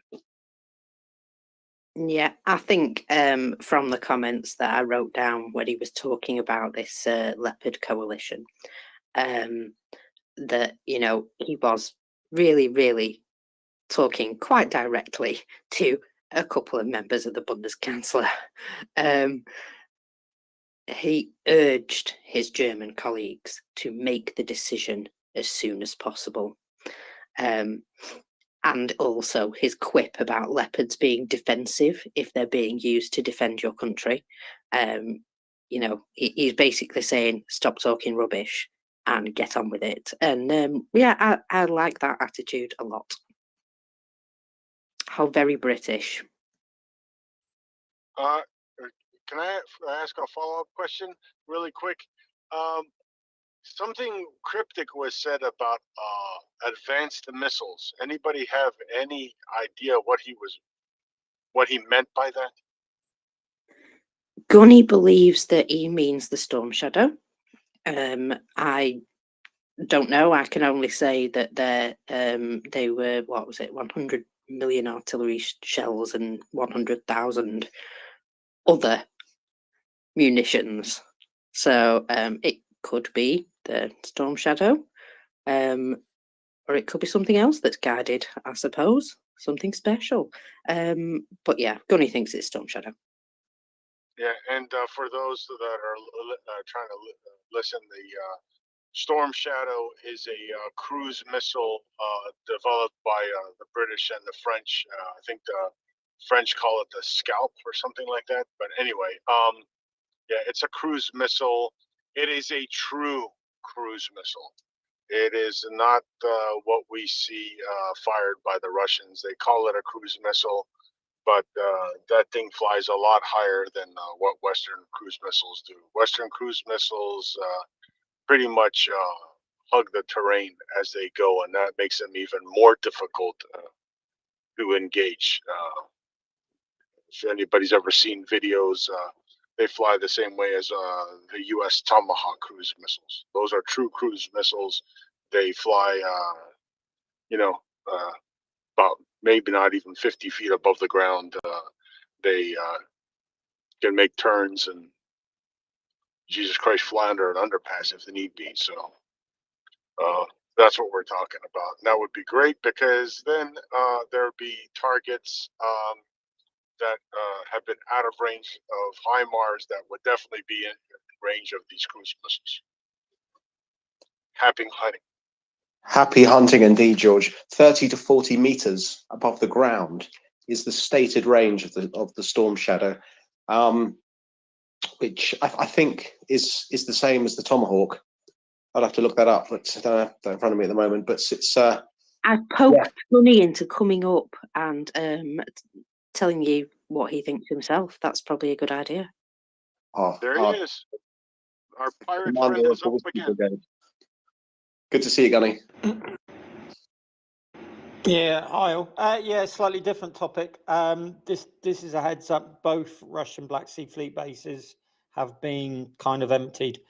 They've got an awful lot of ships at sea. A couple of the monitors are saying they've not really seen it this empty since the start of the war. So next 24, 48 hours, I'm afraid you might see another major missile strike by the Russians. They do sortie and then come back in, having not done a lot for reasons that we can probably only guess at. But this does look like they've got some kind of major op underway.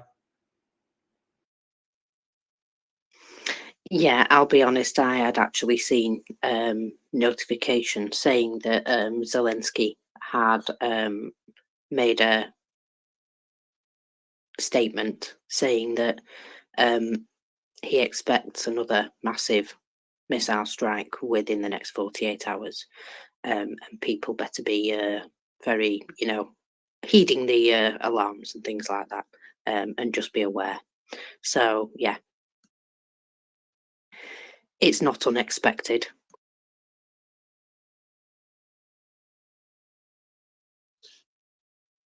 Gunny, do you think? I mean, we've seen a couple of these in the past, haven't we? Can you recall any when they've the naval term of RTB? I'm not sure that's what you use. Without a saturation attack happening. Yeah, it happens infrequently for whatever reasons. Personally, I think it's Black Sea Flotilla commander trying to justify not losing some of his ship's companies to be sent ashore as combat fellas in the army. So it may be that he's just having to say, yeah, boss, we're on it. We're doing loads of stuff. Sometimes it might be part of a bigger operation to try and get some intel on Ukrainian reaction times. I'm not sure whether the Russians are putting A-50 AWACS back into Belarus. Usually that's part of the run-up to a major attack. What happens is they put an AWACS in there, and that AWACS over Belarus gives them a better look into Ukraine. It gives them a better feel for maybe where the combat air patrol stations are. If it's got any electronic support measures on board, it'll combine the information that's picking up with cross fixes from units over occupied Ukraine. So they will attempt to cross fix Ukrainian air defense radars, missile batteries, that kind of thing. So it forms a bit of a predictable pattern. So I don't know what they've got in Belarus, if that A-50 went back yet. They may just go back into harbour, mate, 24, 48 hours. But to be honest, this looks slightly different just from the number of platforms out. The kilos are out. It looks like both frigates are out, plus the corvettes. So the Krivaks are back along, are still alongside. We think that they're trying to bring them up to readiness. They were pretty much dormant, fairly old bits of kit. There is a reasonable grounds to suspect they're trying to get at least one of these up for reasons I don't quite understand. They don't really carry anything that would be enormously useful to the Russians. But as ever, the proof will be in the pudding, 24, 48 hours. Hey, maybe they'll go back alongside, happy days. Maybe the Russians will be put off from doing something. Maybe it's just a feint, trying to get intelligence, or maybe this is a C component of a very substantial raid that they've got in their heads. I think that the sadness is, whilst a hole in an apartment building to us purely cements our opinion of them as a culture and a nation state, it's sometimes it's almost like the notoriety appeals to them, and they feel that in some way that's been a success and maybe capitalize on it. I suspect primarily because they feel that this is their attempt at terror bombing. If we keep hitting civilian targets, the Ukrainian population will break, petition the government for peace talks, and we'll keep what we've got. I mean, we all know that's not going to happen. Every single apartment block that's destroyed further enrages the Ukrainian population. But it sometimes feels like that. So yeah, unfortunately, I would just advise people in Ukraine, and I know talking to some people, the air raids are so frequent that a lot of people tend not to take an awful lot of notice. I maybe would revisit that. I think the Russians might see what happened a few days ago as a success, and it might tempt them into going into domestic habitations, going after them even more than we've seen before. Well said, mate. I think people are probably wondering, what has Ukraine got to hit these murdering bastards? And if not, What does it need?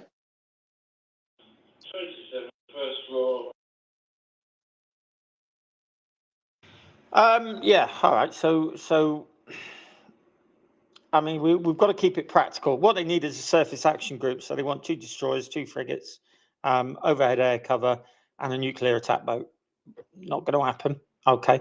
So they need some sort of missile system that they can fire from the coast that's got much further range than Neptune or Harpoon at the moment. Ideally, they want something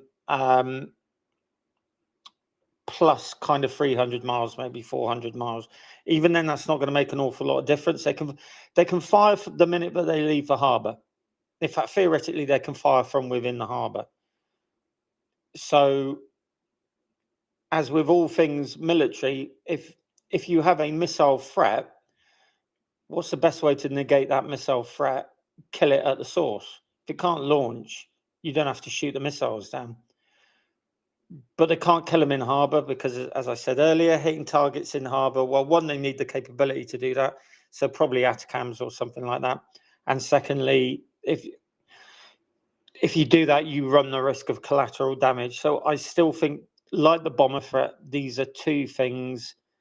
Unfortunately, not a lot can be done about the launch platforms. Therefore, yeah, they are going to be forced into a defensive kind of cope with it, which means a lot more surface-to-air missiles, a lot more gun batteries, and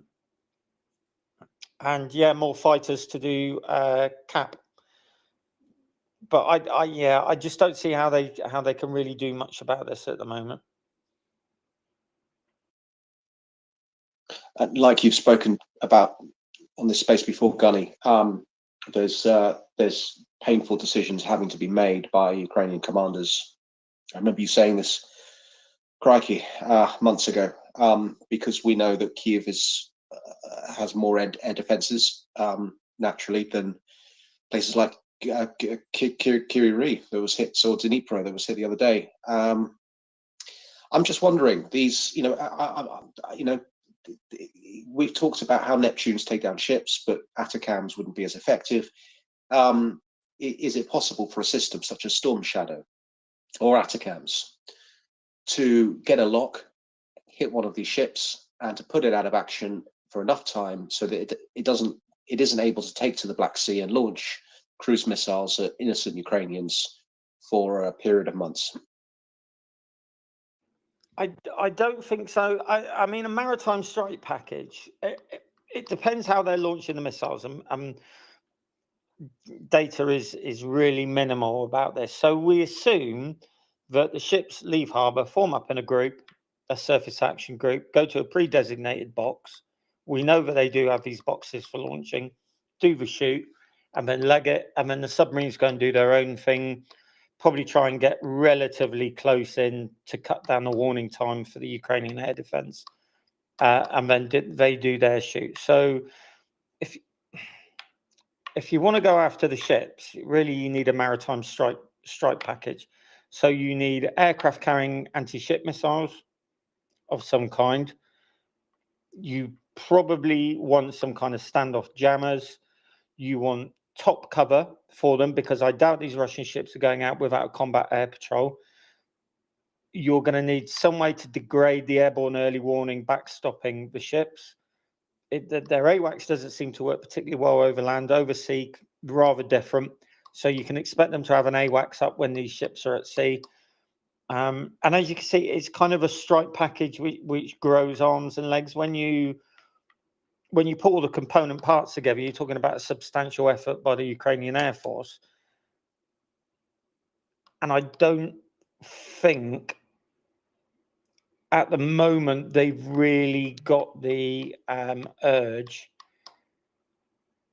to try that on. It would be a little bit iffy. Now, I think there's an aspiration to, because they've bought the SAR helicopters, they've got the 3 Sea Kings, and that screams to me over water search and rescue. So I think the aspiration is there.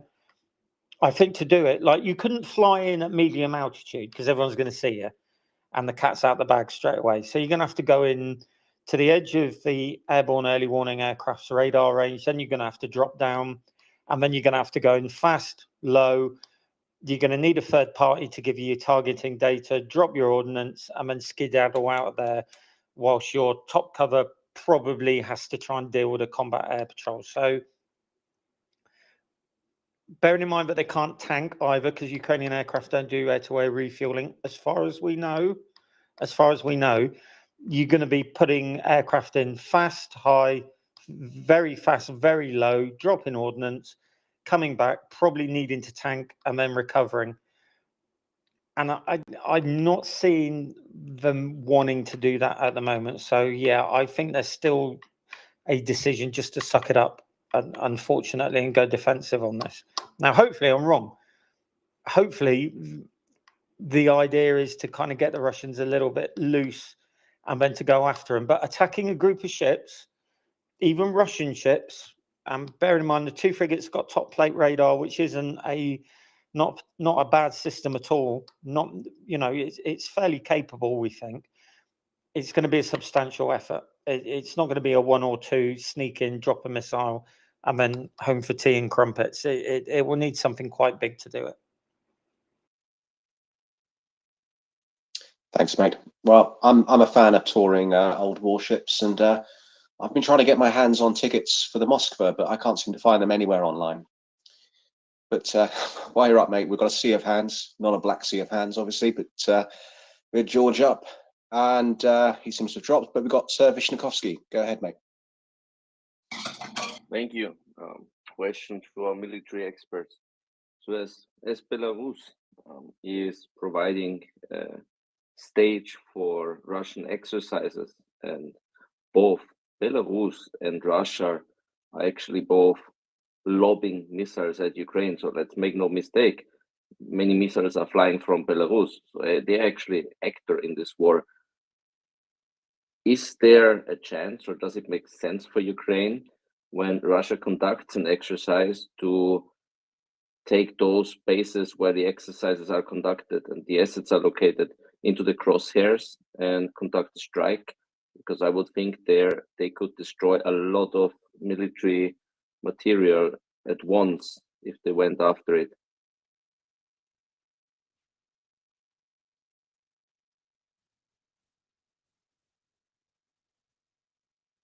You're talking about striking air bases within Belarus that are launching these strikes against Ukraine. Is that yes, right? 100%. Air bases and military bases which are hosting the exercises. As Belarus is actually, it has not invaded Ukraine, but it's still providing capabilities, providing the infrastructure to conduct those strikes. So I think they are fair. They would be fair game in my mind. Gunny. Yeah, so first of all, you've attacked a sovereign state. You don't like that sovereign state, and that sovereign state is allowing activities to take place. I have to excuse me. I think I've chipped a tooth, and every time I talk, I manage to scrape my tongue now. Yeah, so you'll be attacking a sovereign state, and that will be music to the Russians' ears. Look, populations of countries can be very against their leader and very averse to getting involved in a war. One of the best ways you can turn that around is to actually attack them and start killing them. And you would probably kill Belarus nationals. So I would respectfully suggest, whilst it's a nice idea, I think the Russians would nod their heads vigorously and say, do it, do it, do it. I also think you run the risk then that the Russians could say, well, hold on, if you attack sovereign states because they are giving military assistance to one of the 2 combatants, we reserve the right to hit targets within NATO that are involved in the transit of equipment or military activities that are helping Ukrainians to kill Russians. So I think that's that's a bit of a box. I don't think we really want to take the lid off until the time and the place is right.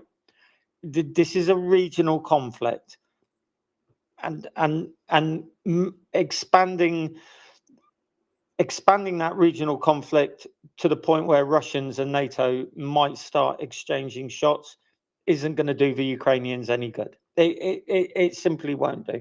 For a start, it might have an adverse effect on supplies to Ukraine, as NATO has to reorientate as it begins what might accelerate into a shooting war with Russia.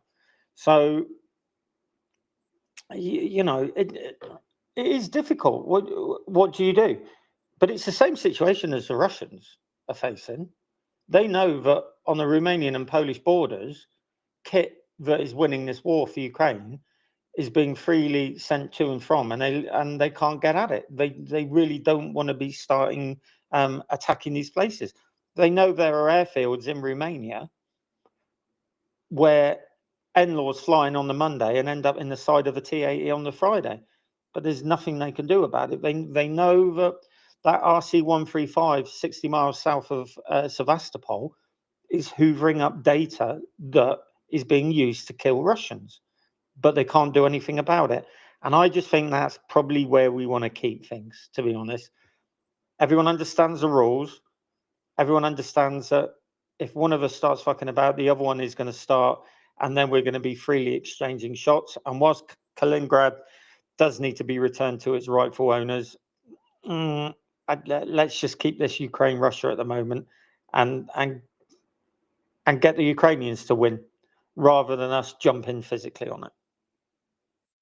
I think you'll find that Doman believes it is Königsberg.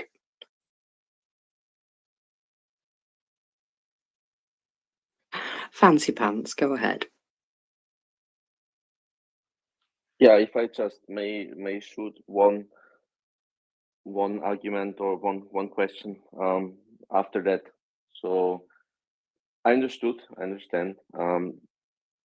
I just would differ between Romania and the NATO states that are helping Ukraine, as they are providing kit, right? And Belarus that actually permit airstrikes, basically almost conduct airstrikes themselves against Ukrainian targets. So there's missiles flying from Belarus, launched by Belarus. I mean, it's just that there is some Russian soldier at the end pushing the button, but it's still coming from Belarus, permitted by the Belarusian army. So I think there is a tiny bit of a difference between the NATO countries who are providing kit and Belarus that's actually permitting strikes. Otherwise, for instance, you could say we allow Ukraine to move kit into Estonia and conduct a strike from there on Russia. That would be, I think, the equivalent to what's currently Belarus doing, right? And then the question that I would have added is, does it change the dynamics if Belarus should decide to move in again with an invasion into Ukraine? Because I think if another invasion now starts coming from Belarus, then you have bases and supply lines in Belarus that I think would be fair game for Ukraine to strike, right?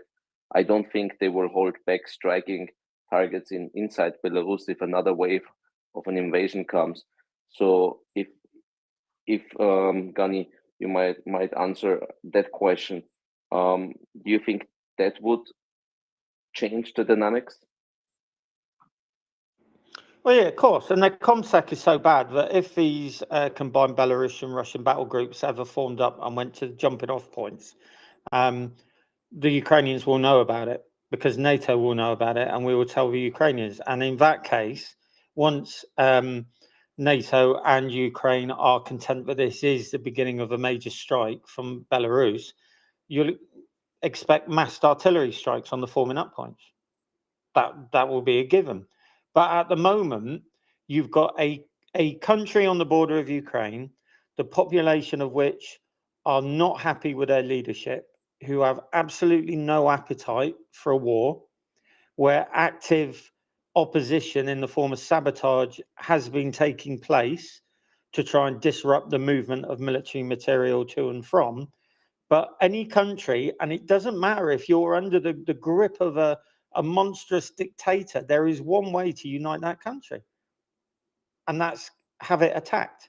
Suddenly all bets are off. That's just the way it is, unfortunately. Look at Russia. You know, Stalin was a monster, but there were very few people in Mother Russia who weren't actively engaged in fighting for the motherland. So I just think that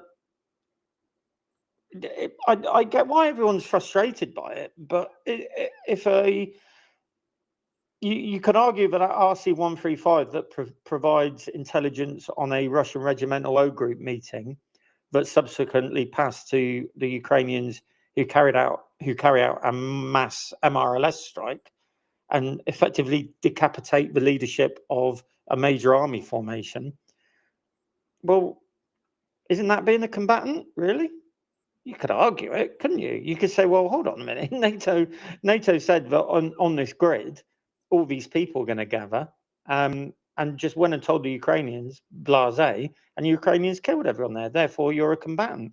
So you see, it's kind of a fuzzy line, isn't it? If a jet launched from a Belarusian Air Force base, are the Belarusians complicit in it? Yeah. Did the Belarusians launch that missile? No. Is the A-50 going up monitoring Ukrainian air defense to try and make sure more missiles get in to kill more civilians? Are the Belarusians complicit in it? Yes. Are the Belarusians actively responsible for those missile launches that are killing civilians? Well, arguably no. So, as I say, it's a fuzzy line, and I think it's in everyone's interest just to keep both sides either side of that fuzzy line. Look, I don't think anyone should be any doubt. We are as close to a full-on NATO-Russian conventional war as we have been in many, many decades. So still, everyone's got to be a little bit careful, not get cavalier about this, and just remember that there are rules, and escalation will not be good. If you think you can escalate to a NATO-Russian conflict, and for all of us not to suffer in some way, you're deluded. Yeah, we'd win, obviously, but they would get their kicks and punches in. If they were that stupid, that incompetent, that ineffective, Russians wouldn't be strolling around Solidar, Bakhmut wouldn't be under severe pressure, and 18% of Ukraine wouldn't be under occupation at the minute. So let's just be calm about it, be sensible about it. When the time is right, the Ukrainians will hit targets in Belarus if it's necessary. If the Russians don't come across the border from Belarus, happy days. I've got a couple of things to add about Belarus. It was noted in the last strikes, including what happened in Dnipro, there was actually nothing fired from Belarus. And Ukrainians made a point of noting that. And, I found that interesting, at least. Also, didn't Russia take most of their ammunition? I don't know. If you were going to have a big offensive, wouldn't you need some ammo? I do know that it's been reported that Belarus has been used as like a big training base. And most recently, there's been reports of training of Russian conscripts and Belarusian soldiers together. Although we've seen their training videos. Some of them are like gymnastics videos. They're awesome. So how that training goes, we'll never know. I still am very confident that a lot of that there is just a tying up exercise. I don't think they have all the stuff that they need. I truly think it's a tying up exercise, but we'll have to see, obviously. And now I've lost Fancy Pants because I was going to take his hand then. I find this debate challenging, Mockers and Gunny, because I agree with most of what Gunny says. I agree with what Vish was saying, and Fancy Pants was saying as well. I mean, there are obviously legitimate targets within Belarus, targets from which missiles are being launched to kill Ukrainians, targets within Belarus from where the VDV that now fertilized the soil of Ukraine took off from. to invade Hostomel, and of course lost there. And yeah, the phases of this war have changed, and this invasion happened. One of the vectors from Belarus. Ukraine was ill-equipped to deal with everything that was invading their country at the time. It was inadequately equipped by its allies in the West. We know that too many of the invading Muscovites managed to retreat after they lost the Battle of Kiev, and were trained up to, via the train network in Belarus up to and around into the east of Ukraine. So, obviously there was that kind of inadequate equipment, that shortage of necessary equipment to strike those that 40-mile convoy, for example. We saw they got a lot of the bastards, but they didn't get all of them. Ukraine is now better armed. Ukraine is now better armed and able to rain tungsten steel rain upon any invaders that come from places like those across the border from Belarus. It is in a different position. It is better armed and better equipped. There has been a continuity of this pattern, as Gunny outlined, of not attacking targets in Belarus, and there is an observable reason to this. Belarus is it's trying. It has a very unstable dictatorship, which is a peripheral state of Moscow's empire. When the goblin in the Kremlin is finally removed, or removes himself, or whichever way he goes, that power within Belarus, that power structure, that changes. That changes because of the very fact that Lukashenko's power is maintained by the Kremlin. So, yeah, I think there's obviously, just from the observation of hundreds and thousands of miles away, there's a deliberate avoidance of not attacking these targets in Belarus, and an emphasis on defending Ukraine's northern border from missile attack through air defense, and from ground attack through having the ground sighted by artillery. So yeah, these in Belarus, these training camps continue. If training camps is the right word, it's more like the Aikido black belt in contemporary expressive dance. But yeah, I'm kind of on both sides of this debate. It is a challenging one. Every time we see attacks happen that include vectors from Belarus, in terms of air attack, everyone's going to ask, why the heck aren't Ukraine hitting these targets? It is a good point of debate. It's definitely being avoided, and I certainly trust that there's people behind the scenes calculating this extremely carefully. Well, my observation, my opinion, is that Lukashenko knows his position, and he's not a popular guy, really, is he? How more unpopular would he be if he started trying to chuck unwilling people into a war that he never even started?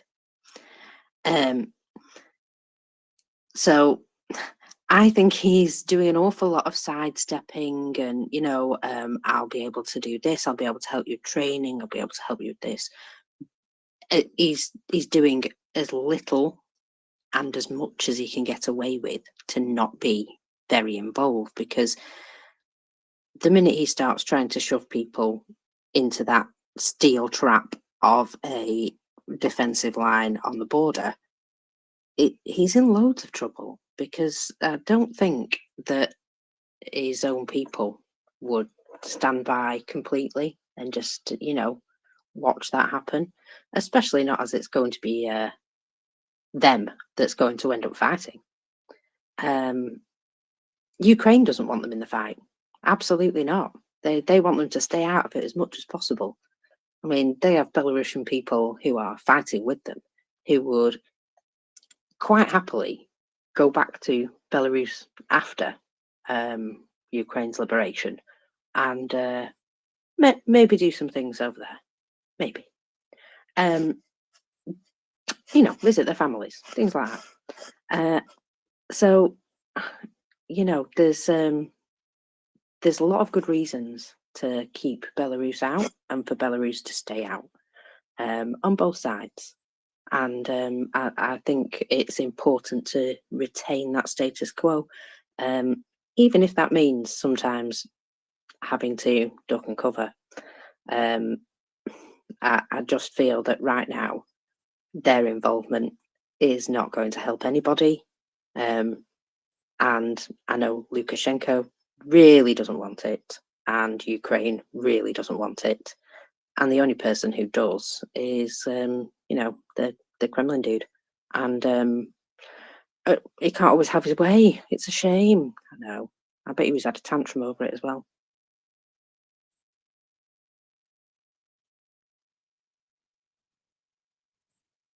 Yeah, I imagine tantrums from that individual involve a mountain of potatoes. You not just think he just like asks for somebody to be shot if they annoy him. Just take that man outside and shoot him. Yeah, obviously, definitely.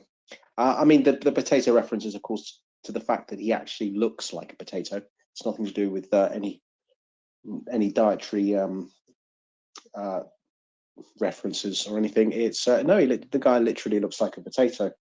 That's the whole story there. You know, so yeah, he's weak, isn't he? And he's held together by a very similar system, which holds the current Kremlin regime in power. Just it's you know, it's a lot weaker in Belarus, and as we saw in their recent sham election, sham election, shamarendum, sham election. I'm not quite sure how to word that one, but they are, you know, the people of Belarus deserve freedom, liberty, and safety from their brutal security forces. One day they will get it. But yeah, that country is being treated with isolation. Is being treated very carefully, along with Kaliningrad, as Gunny correctly noted. You know, there's Königsberg, sure, yeah. It's Königsberg is being treated with, you know, in accordance with international law. Yeah, well, I just I truly think it's not in anybody's interest right now, and I do believe that Belarus are much closer to ousting their leader than Russia would be. So maybe that goes some way towards it. That pressure of people is keeping him out of it, and you know, people do have power, even if they're subjugated sometimes.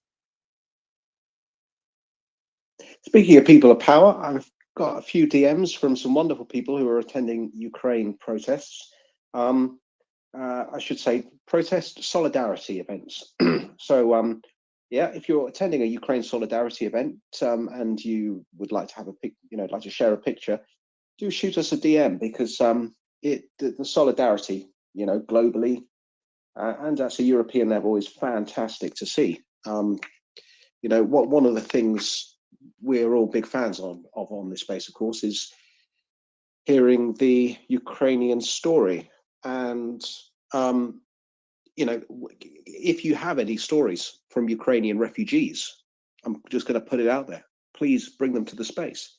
One of the things that got me listening to this space was Ukrainian voices, Ukrainian stories, and military insight and analysis from military experts such as Yehuda, Gunny, Axel, CJ, and the rest. You know, don't be shy. If you'd like to put it in a DM, if you'd like to send us a video or an audio clip of of you speaking to a Ukrainian, because there's Ukrainian refugees all over Europe at the moment. Feel free to share this. This is a community which promotes Ukrainian voices. We all here at the Mirror Report, we're all equal parts of the same mechanism. We're all equal cogs in this machine that keeps this going 24/7. But stories from Ukrainians living in the West, working in the West, stories from Ukraine itself, of course, we value very highly. So if you go to any Ukrainian solidarity events, obviously you might well find that there's a few Ukrainians there with you. As I've said earlier, in my small part of the world, in the UK, you go into Whitehall, you see Ukrainian flags everywhere. It's fantastic. And any time, mostly any time at the weekends, you'll be able to find a Ukrainian to speak to, and you'll get to hear the most incredible stories from people who have escaped parts of Ukraine, such as regions in the east like Kharkiv and Sumy and Donetsk, people who still have family there. Try, if you can, to bring these stories to the space, because this is part of the collective effort that we are all involved in here.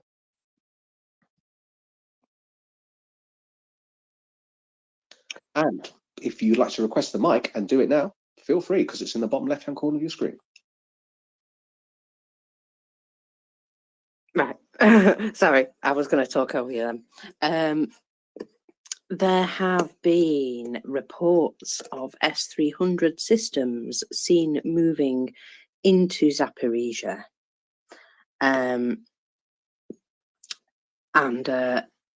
So you know what that means, don't you? That they're probably going to be using them to shell innocent householders and residents again.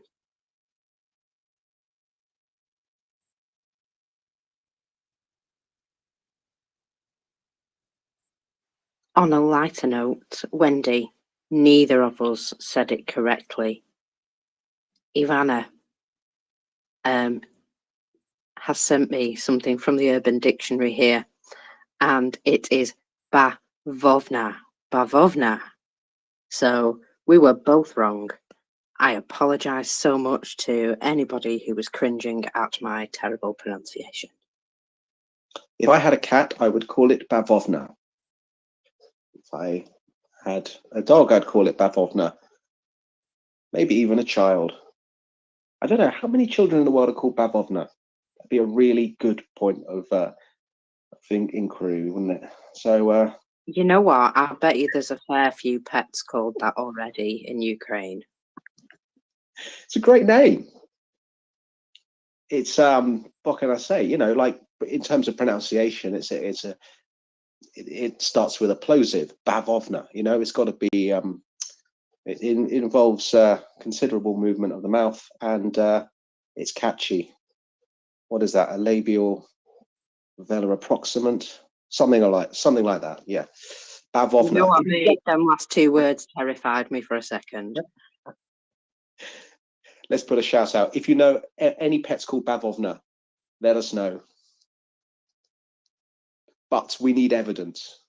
We need a name tag. I require photographs of said pet, and I don't care what its name is. Oh, sorry. Was that a bit violent? Yeah, you don't have to send me pictures of your pets. It's okay. It's not essential. Right. So, what's been going on today? Well, today we have the resignation of Defence Minister Lambrecht, and we haven't had a replacement advised yet. However, I think we could all get behind Jessica Berlin, yeah? Affirmative. I flipping love that woman. What a woman. We've been privileged enough to have her here, and I am so impressed by her directness, her knowledge, her enthusiasm, She knows what she's doing. She knows what she's talking about. She is quite the force, and I really like that about her. She's a no nonsense woman, my kind of girl.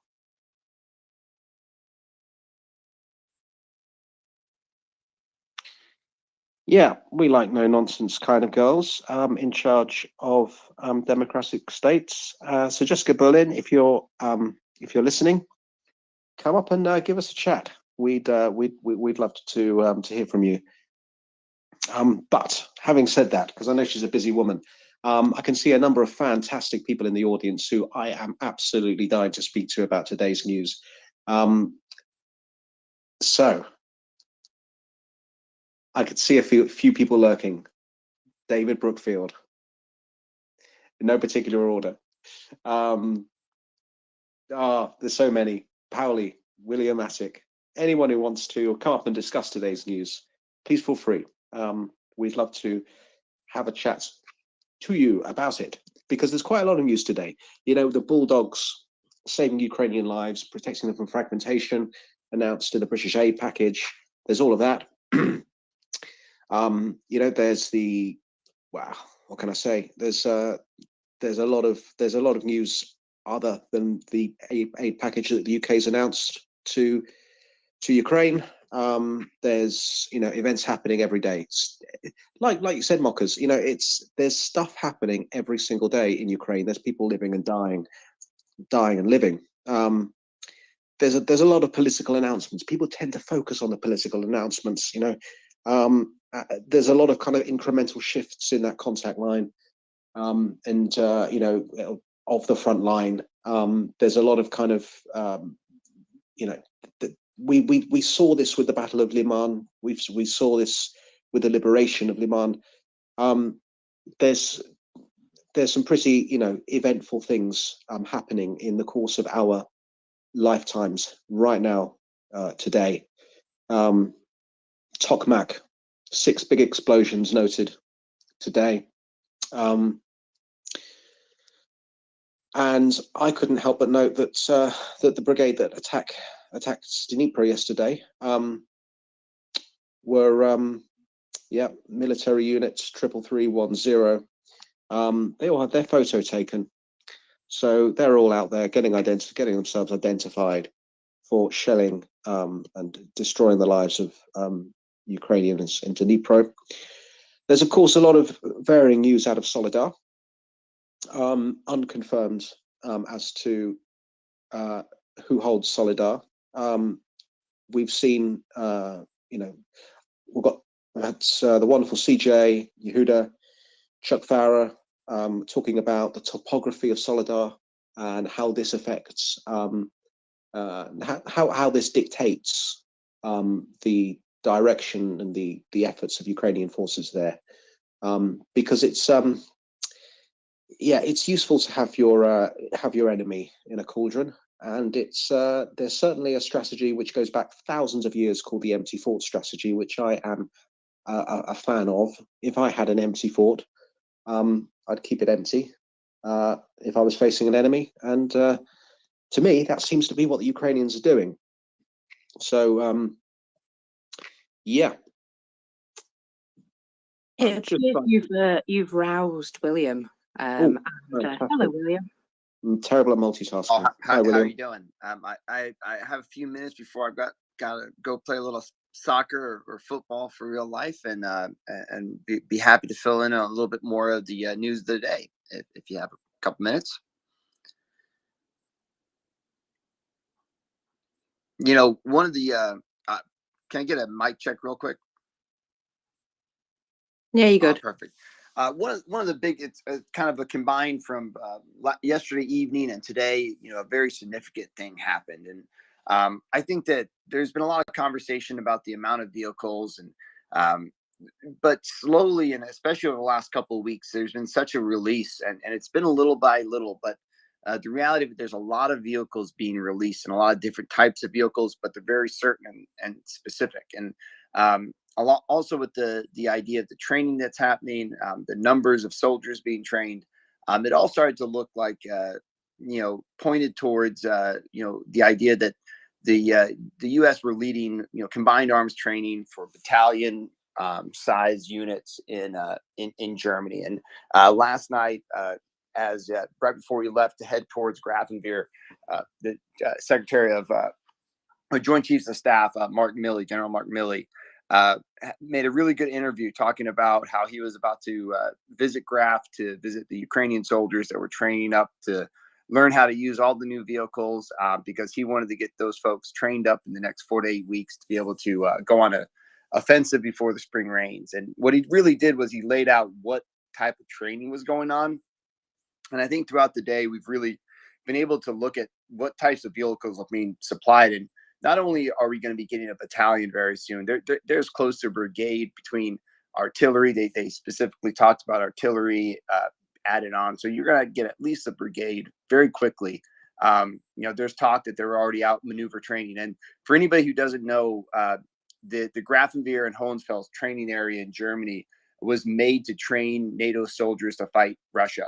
And it is a place where you can take soldiers that are basically trained soldiers and start from day one. And by the end, they're working combined armed missions where they're utilizing, every tool in the toolbook, urban environments, across the field training, hundreds of miles of tank trails. So there's no place better for these folks to be training. And I think that we're going to see these units in combat in Ukraine sooner than later. And the urgency from Milley going into this week and is really important, I think, in his tone. So just a big piece of news.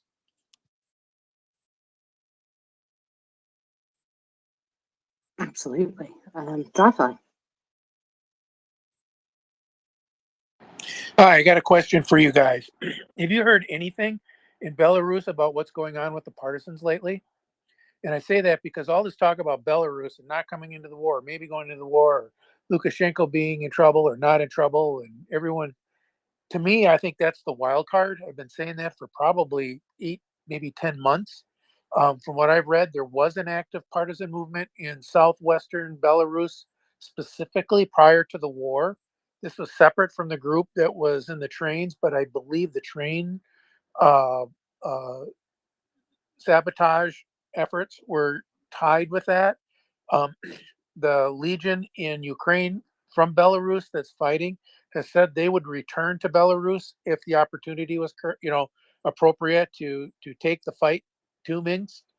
I just think there's a lot more that we're not being told, and I get it with the OPSEC, but am I the only one that's crazy with this, or do you guys kind of see that there may be a lot more going on there than we know? And I'll listen. Do you follow the Belarus Hadoon project? I think it's called. I do on Twitter only. I mean, I look for their links and I mean, they're very, very careful. But yeah, there seems like there's some there, but even they don't really go into great detail of any real activities. And maybe that's to protect people, because if you're not ready to act, the last thing an underground or insurgency wants to do is bring attention to itself. All that does is tip off the officials where, the secret police where you are. I've also heard from people who had friends in Belarus. Some of the guys on this forum who have said that it's really, really hard in Belarus because they have a secret police that's not unlike the Stasi. It's everywhere, and they use a lot of their own paid informants. So I'm just asking, kind of for the brain trust out there, what do we know and what do they think? Because I'm just absolutely infatuated by that as an opportunity, more than a risk. But I just don't see a lot of evidence, and I'll listen. Yeah, I think right now, because of the situation that you describe, anyone who is partisan in Belarus is very quiet about it right now, because it's not going to do them any good to do small things, I don't think. I would call them eyes and ears at the moment. I think that's about as much as they can contribute right now. But be assured they are definitely there. Thanks. That was my thought. That was my thought. And I'll listen. I'll drop down. Oh, thank you, Dressler. You don't need to drop down. There's plenty of spaces. William, Did I dream something, or did you say long-range missiles? I did not say long-range missiles, but I do believe that there has been talk today of extended, more high-capable missiles from England.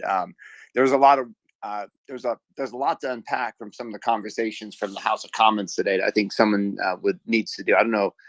It seems like there was a lot of support, talk of support for Ukraine in the House of Commons that was pretty encouraging. And I do believe high tech. I think missiles is what they said, or something like that. But I'm not 100% sure.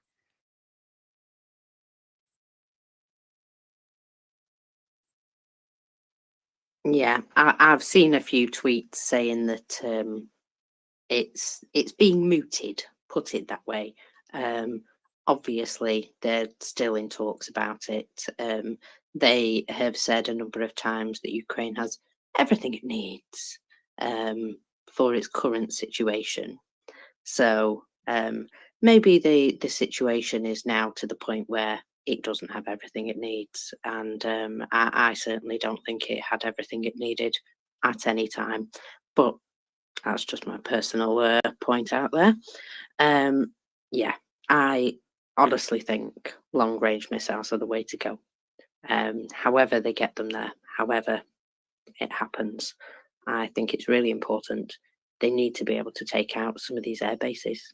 They need to be able to hit things that are really going to cause a problem. And damn, I really want to see the Kerch Bridge go up again.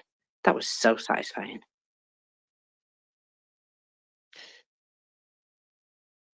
I think many of us share that, Marcus, and I think it's we say a magician never repeats the same trick twice. What's the definition of trick here? I ask myself. I would say that waiting for said bridge to be exhaustively restored back to its rather inadequate but barely workable state of allowing traffic, be it rail or road, over it, and then magically being vaporized again by was it the Dolphin Berserker Brigade? I forget. That would be one heck of a trick, and frankly, a new trick. So yeah, I look forward to that.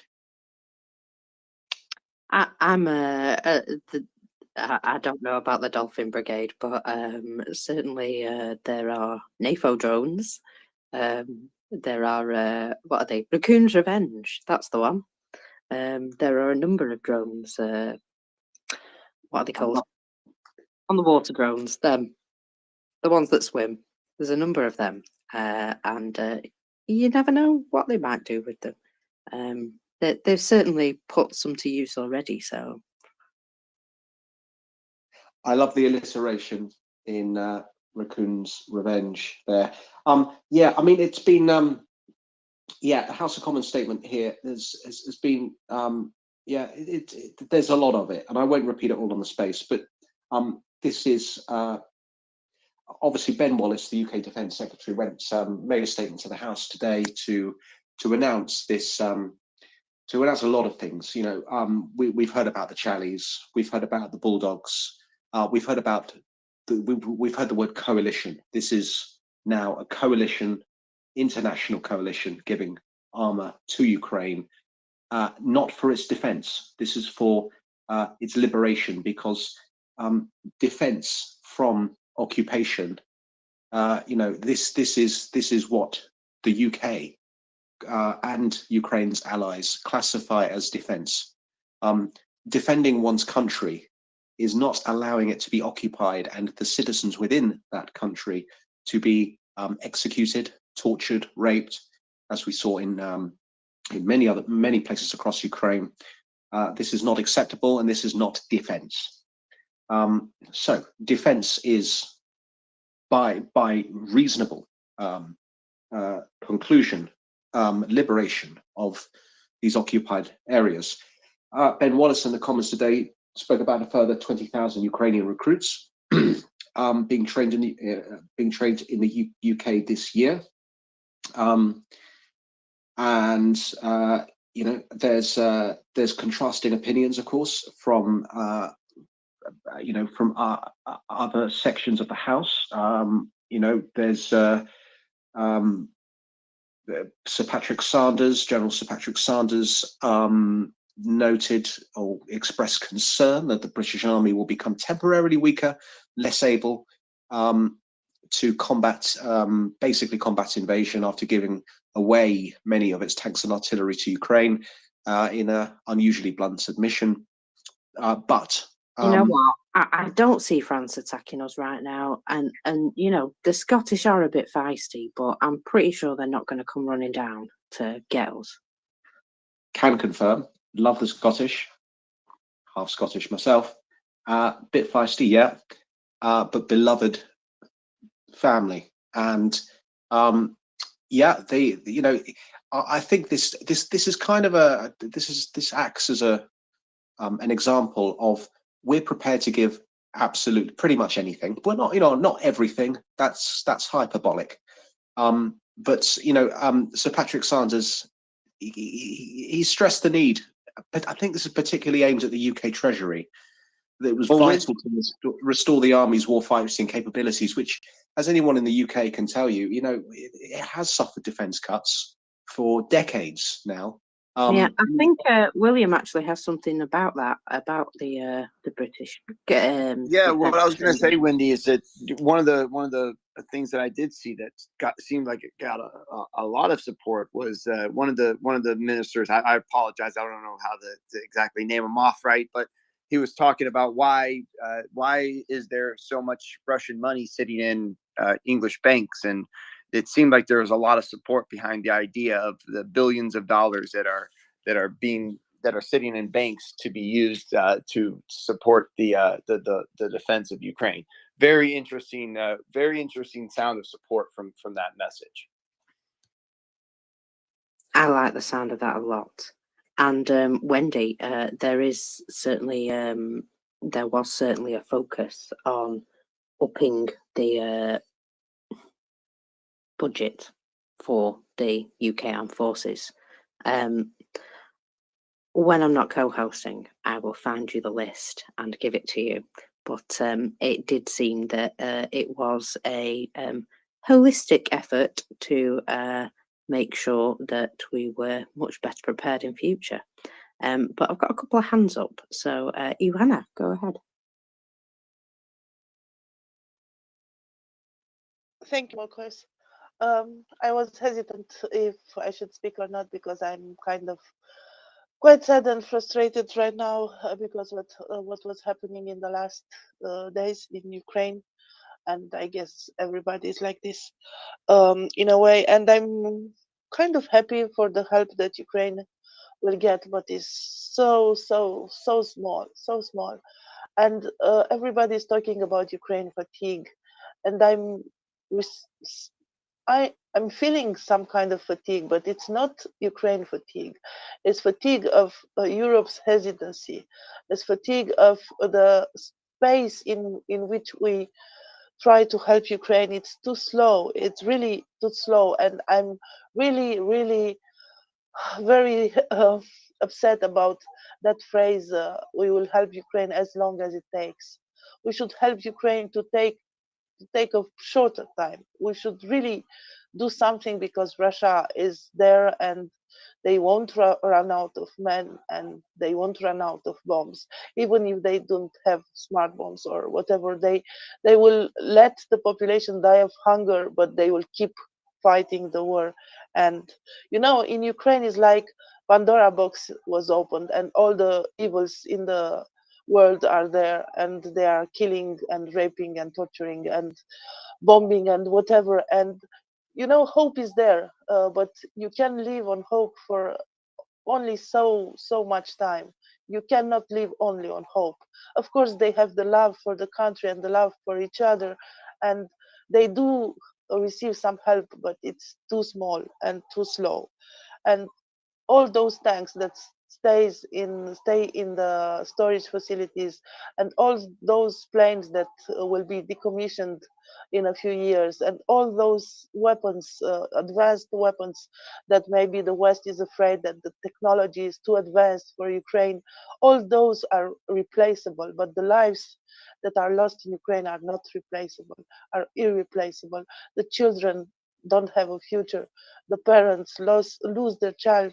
So it's so heartbreaking to see that something like this is happening, and it's just another file in in this war, in this review of the war. Is just another file, just another bomb, just another hole in a building. It's not. It's like lives that were taken. It's families that are broken. Is trauma. Is a lot of things that are happening, and we are just so slow in reacting to this. They do not need 12 tanks or 14 tanks. They need 300 tanks. They do not need 50 armored vehicles. They need 500 armored vehicles. So I'm really, really upset about Europe. Wake up, Europe. You are invested in it. You are trying to do something. You say you are on the side of the good and of everything that matters for us, of values and everything else, but it's too slow. You cannot just drip some help in it. You have to flow it. There should be a flow. There should be more help. And I know that everybody's in fear of escalation, but Russians are escalating this all the times. All those ships that are in the Black Sea right now are doing escalation. And if there will be another wave, it will be another escalation, because they get out with it. They really get out with it. They are not hit. They are not feeling the consequences. And yeah, I know I'm kind of pessimistic right now. I know that Ukraine will win. I know it. It has to win. It must win, and it will win. But how long does it take? I'm sorry for being gloomy right now. There's no gloominess. There's only facts. Those are facts, Ioana. Thank you. Yeah, you're absolutely right. Thank you for saying that, because it is about the Ukrainian people, and the price that they are paying for this liberation is horrific. I saw something today, and I wasn't going to talk about it because it is really gloomy, but I'm going to tell you. This is what's happening to the Ukrainian people. Ukrainian man left his wife and family to go to the front, and he was injured.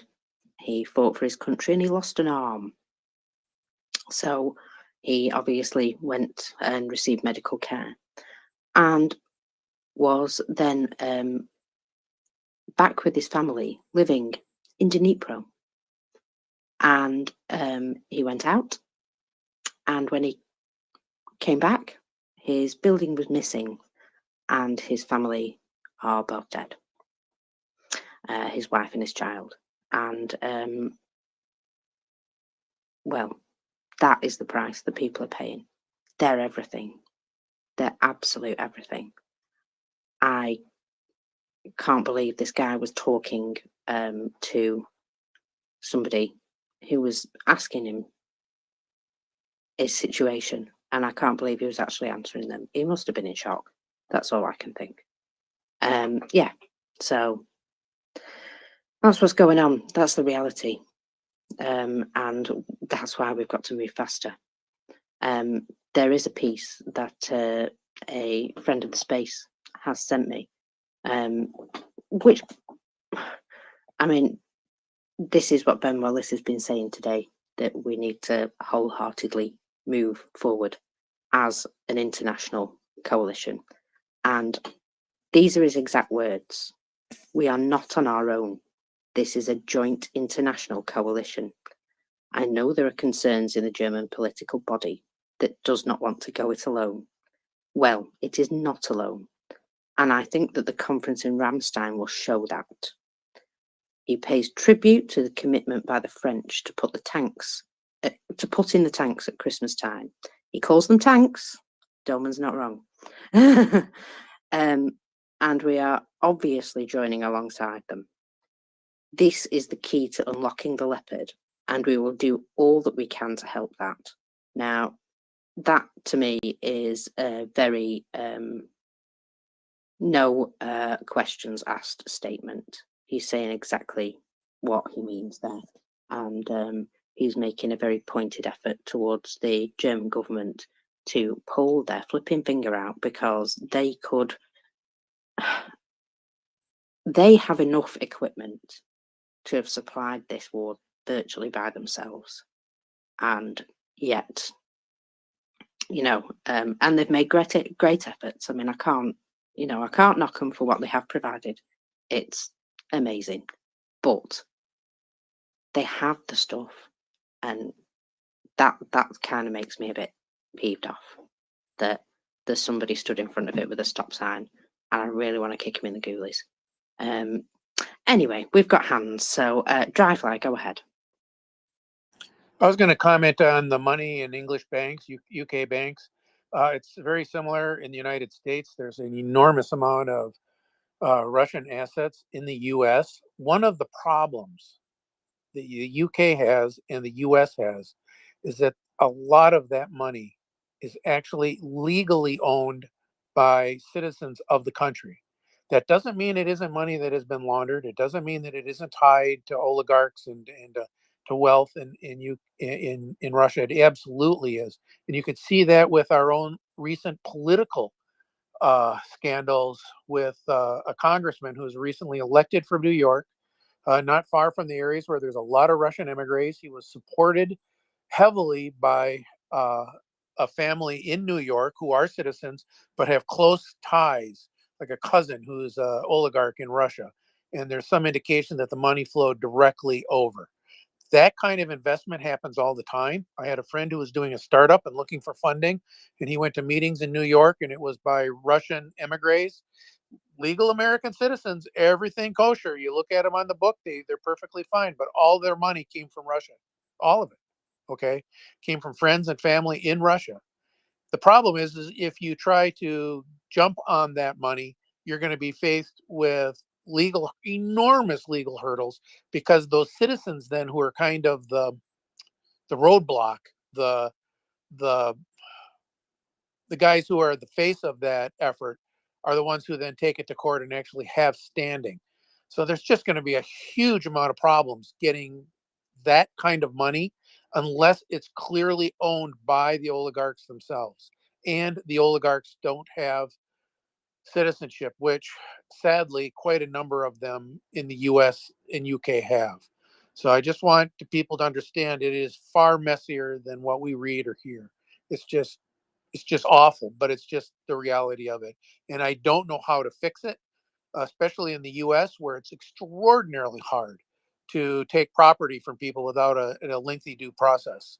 So just telling people to hold your breath, keep the pressure on, and understand what we're up against in that situation. Listen.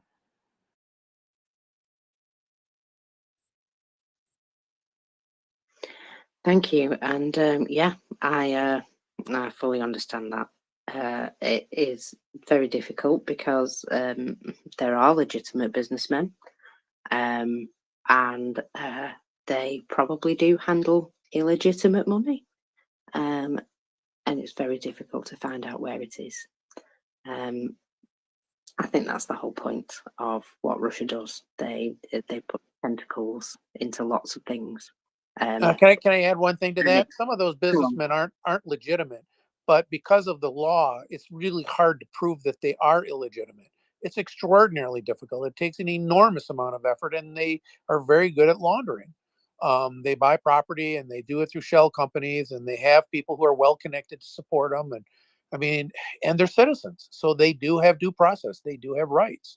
I think a lot of them are illegitimate. There's a lot of mob money. My sister was a prosecutor for the Department of Justice, and she did white collar crime and criminal tax. And she said she was just shocked by how much dirty money there is in quote legitimate businesses. Well, it turns out they're really not all that legitimate, but they still have protection under the law, and you can't just take money from them, and you can't just confiscate property until you do the due process and prove it. And that's just extremely difficult.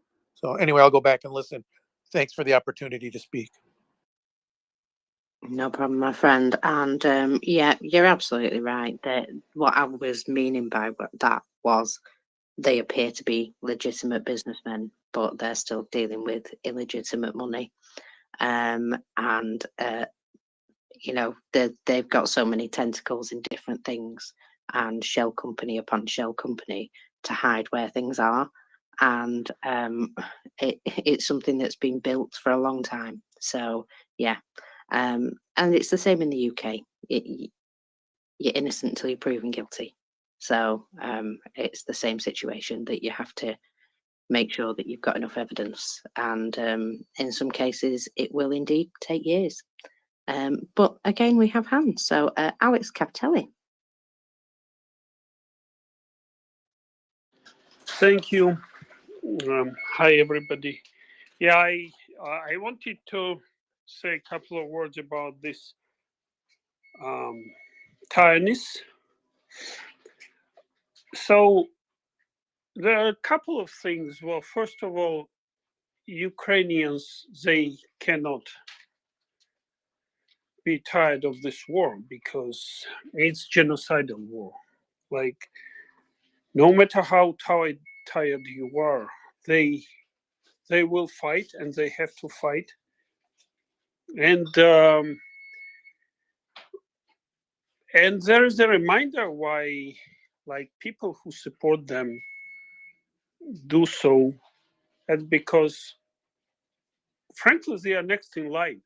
Some of them are literally next in line. It's Ukraine is now doing, really, they are fighting everybody's fight, and they are paying with their blood and share, and like some other people are just tired of hearing the news. Well, what's on our side is, you know, there is this inertia. It took Western countries, what, almost 1 year to realize that Ukraine will need tanks. And some of those tanks have not yet even been received. But there is power of inertia. You know, next year they will be doing same things they did last year, and it's Russia won't get out of it. It will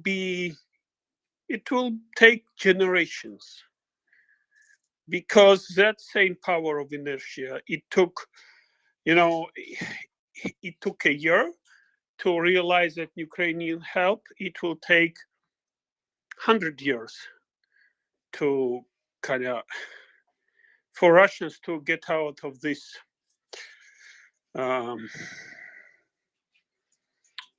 thing. And it will take a lot of reforms too, but that's another story. So what is this tiredness? Like, what each of us needs to do?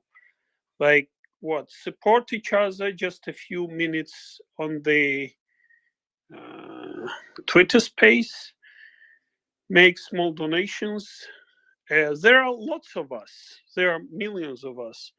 And it doesn't take too much. And it means a lot for those people in Ukraine to know that the world is by their side and will not be tired. So whenever you hear from somebody, you know, that they are tired, they want to go back to, I don't know, they want prices to, I don't know what they want. They probably expect, you know, even after Ukrainian victory, prices may not go down because there may be, you know, people like to blame stuff, but it may have nothing to do. The cost for prices going up could be something else, like altogether.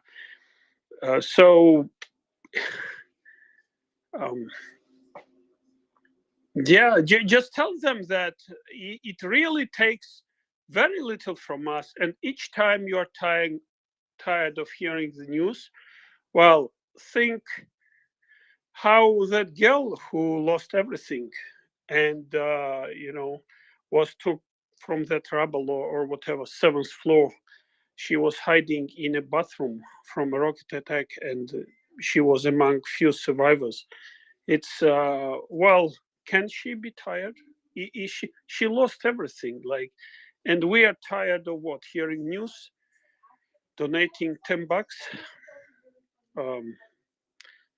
That You make a very good point, Alex. You make a very good point there. Yeah, just a few words, but I do hope that because it took them 1 year to realize Ukrainian tanks, it will take them 100 years to change it. Like, you know, some sanctions, they really stick, and they should. Like, Russia needs to pay for generations, and we should all make sure that happens, because this is really the price they will have to pay. Thank you very much, Alex. Paolo, you've been waiting there. Thank you, Marcus, and good evening to everyone. Yeah, I fully agree with Alex, and I can say on behalf of Finland and our veterans that Finland and the North remembers.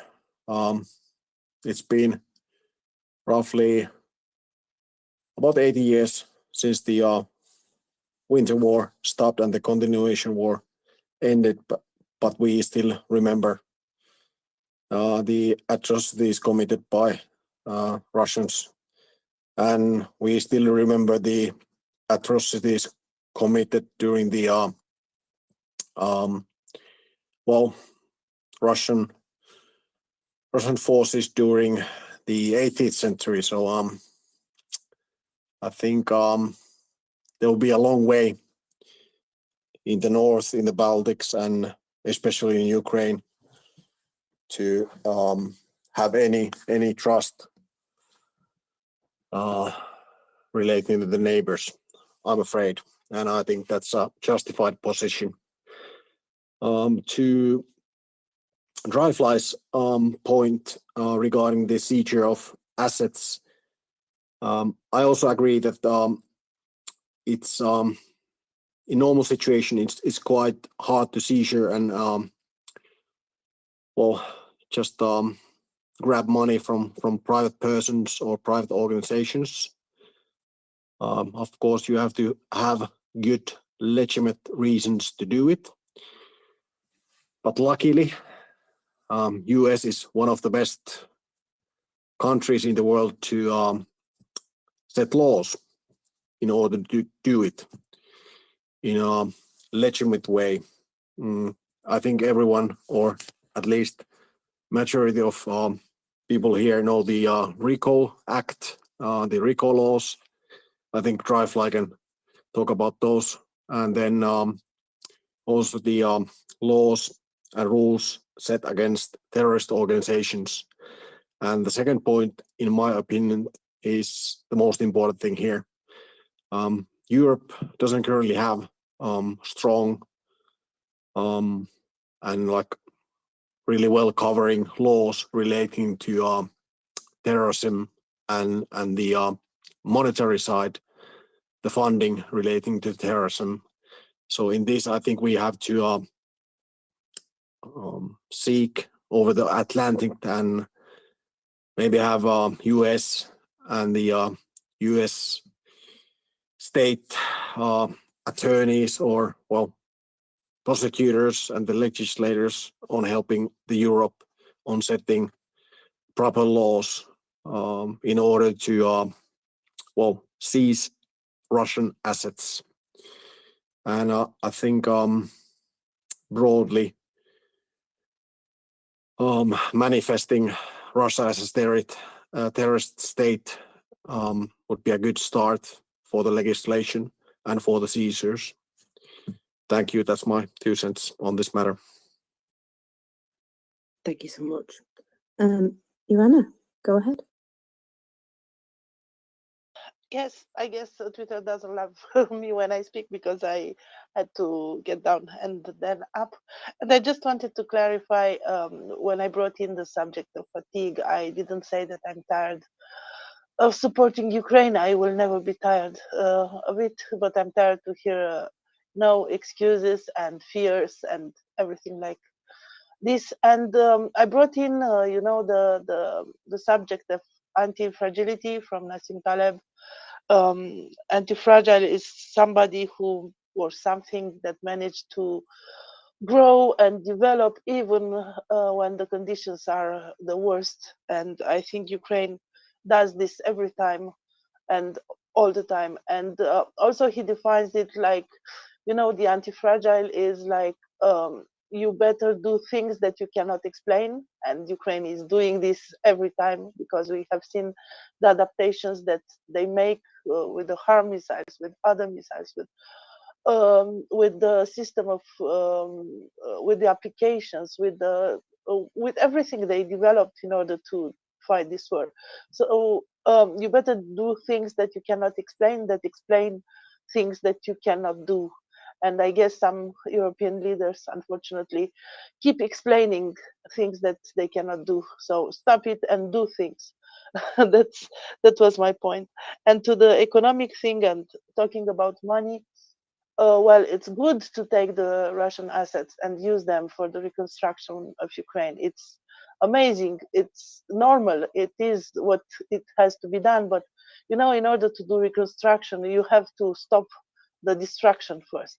So stop the destructions, stop the missiles that get the homes of civilians, stop the destruction of the infrastructure and of the farmlands. Let Ukrainians grow their crops and do their, I don't know, industry and live their lives. So yeah, I know that I'm pathetic maybe, but yeah, stop the destruction first. This is the best thing we can do, and we should do it faster, as I said before. And Iwana, I think to follow up on your words, I think some of the words spoken by Ben Wallace today are representative of Ukraine's allies over the world over, from the USA, who have been again absolutely instrumental and fundamental to saving Ukrainian lives, preserving the country of Ukraine, to Ukraine's friends and allies in Europe. And if I may, I'd like just to just to read a few of these words, because I think they echo a lot of what we feel, and they are representative of what we work towards. From the outset, the Kremlin president believed his forces would be welcomed with open arms, that Ukrainians wouldn't fight, and that Western support would crumble. He has been proved wrong on all counts. Today's military aid package to Ukraine will accelerate the conclusion of Putin's occupation and all its brutality, and ensure that in 2023 and beyond, if necessary, Ukraine maintains its momentum, supported by an international community that is determined more than ever that the Kremlin's illegal and unprovoked invasion will fail. And so there are other things within this statement which I think, if I may, are noteworthy also. The Kremlin must recognize that it is their behavior that is solidifying the international resolve, and that despite the propaganda, Ukraine and her partners are focused on the defense of Ukraine. Now, for me, this is important because just like that 15-year-old girl we saw yesterday in that building in Dnipro, just like we saw that little girl in the street clearing up the rubble, there are many people in Ukraine who will be feeling a range of emotions. One of them, certainly exhaustion from a war launched against them, which was unprovoked and has been going on for almost 11 months. And we recognize that our enemy seeks division. It seeks division amongst Ukraine's allies. It will not find that. So within this statement, within this aid package today, and within this statement, I think allies the world over, from the USA to our Nordic countries, our Nordic friends, taciturn as they may sometimes be, to our European friends, to those across the Americas, the world over, that this military aid package today, those announced by the White House as well, and by European nations, that in the words of Ben Wallace, they represent part of an international effort that is collectively conveying a force multiplier effect. None of this is happening unilaterally. No one is doing this on their own. Just like here at the MriyaReport, no one is doing this on their own. We are doing this together. Slava Ukraini. Hello, I'm Slava. I note we have Vasil from Dnipro here with us. And you did pop your hand up at one point. Did you want to say something, Vasil? Yes. Hello, everybody. My connection maybe is bad because we have no light now. But do you hear me? Yes, perfectly. Yeah. Okay. Yeah, it's very big tragedy. Take place on Saturday. But after these 2 days, I think we receive only one what we feel. It is a fury. We want revenge. We are not sadness. We are not absolutely upset. We feel fury. I was maybe half of a kilometer from that place when it's happened. I am totally sure it was one loud explosion. It wasn't air defense. It was direct shot. Direct, it's not correct word.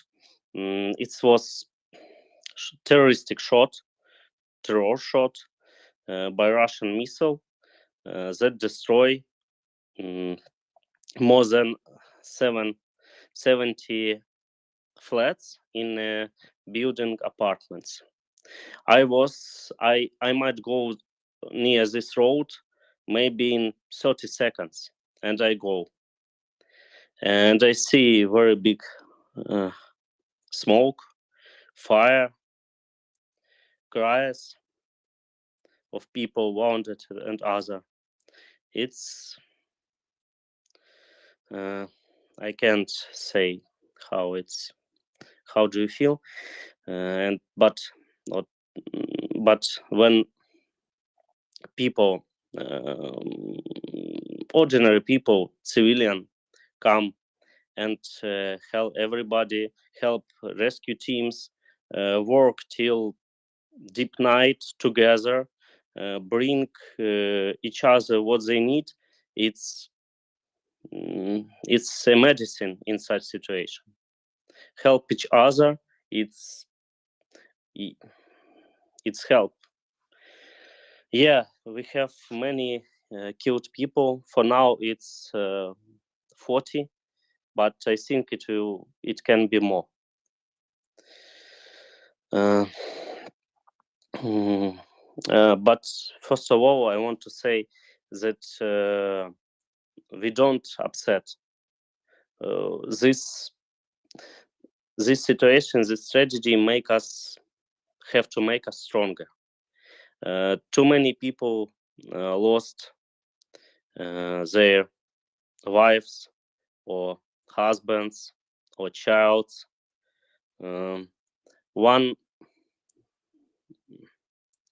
it's difficult to say, wife and husband, which can speak and have problems with hearings. They have a little 4 months boy, child, and Father was killed, child too, and mother was rescued on the second day from debris.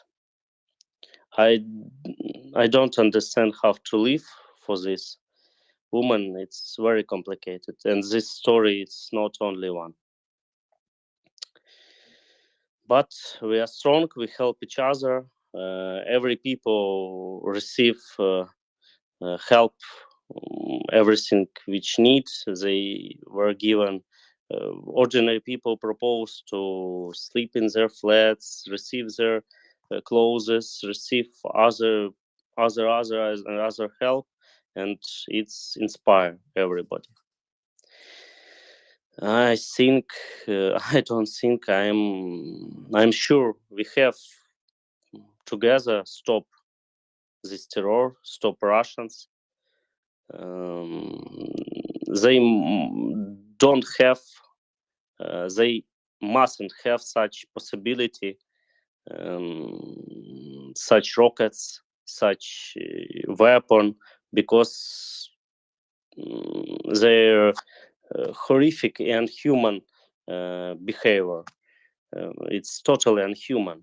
They were happy. They were happy after this terroristic attack. I don't understand how human can be happy when so many people were wounded, killed, and other. It's unbelievable. Ordinary Russians are happy.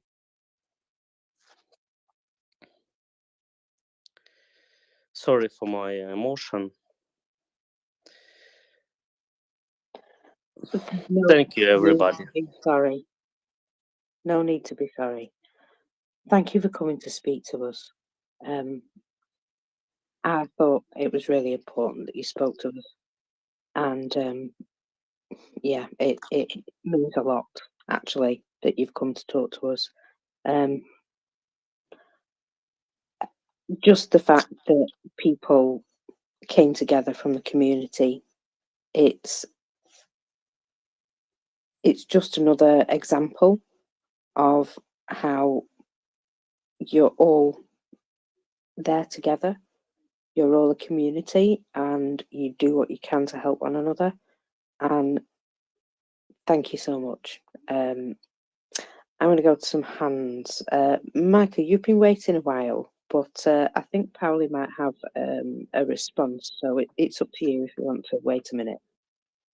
Oh, certainly, Margaret. I don't have much. I'm just really touched by the remarks of Fiona and Vasily, and I just wanted. I'm by no means a military expert or anything, but and I hope you don't mind the indulgence. I'm going to just maybe say a few words of one of my countrymen that I thought was somewhat poignant, somewhat appropriate. When we were in the middle of the Revolutionary War at the end of 1776, we were in a really tight bind. A lot of the militia were about to de-enlist, and we needed them to stick around so that we could maintain our army. We had a lot of different defeats and a lot of different trials across New Jersey in late 1776. And Thomas Paine, right in December, wrote these following words. I just want to read this about 45 seconds. I'll be very brief. He said, "These are the times that try men's souls. The summer soldier and the sunshine patriot will, in this crisis, shrink from the service of their country, but he that stands by it now deserves the love and thanks of man and woman. Tyranny, like hell, is not easily conquered, yet we have this consolation with us, that the harder the conflict, the more glorious the triumph. What we obtain too cheap, we esteem too lightly. It is dearness that only gives us everything its value." I just wanted to leave with those words. A couple of days after that, we had the Washington in a very bold move across Delaware and got the Hessians and set things on a much firmer footing. But at times of crisis, at the deepest, the lowest times, if you have resolve, we have resolve. And I just say, as an American, I think that's the same type of resolve that we will have. We've got the back of the Ukrainians with. That's all I had to say. Thank you. Thank you so much, Michael. Pauli, go ahead. Yeah, thank you. And thank you, Vasil, for sharing. Two of my guys that I know were in Dnipro during the weekend, and they were just bringing like generators and like civilian clothing and normal like aid to that region, and by accident they were near the site, and I just want to if you can also send me message, but like, is there specifically anything that this region and area would need, like civilians in the area? I know that like everything cannot be shared regarding like infrastructure, but like, is there any civilian needs that you are aware of? We can also send like exchange messages, but this is, I think, something that would be possible to do in a fast manner. Thank you.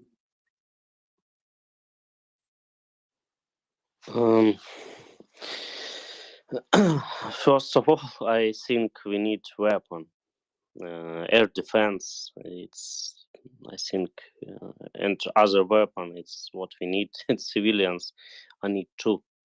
And today we have a conversation with our community, approximately in our Telegram chat. It's more than, it's approximately 2,000 people, and we discuss the situation with shelters from missile attacks in our area, and we understand that in our area it's Permoha district, it's English Victory district, which this happened. I also live in this district, and we discuss what we should do to be in more safety situation. And one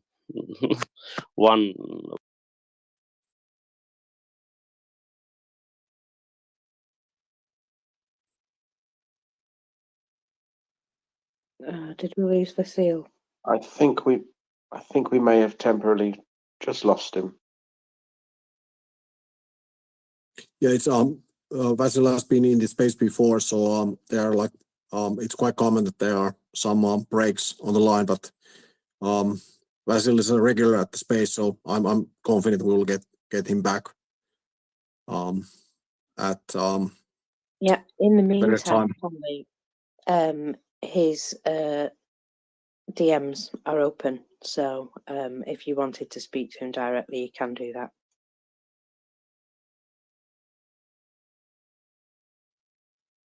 Sorry, Vasil, did you come back then for a second?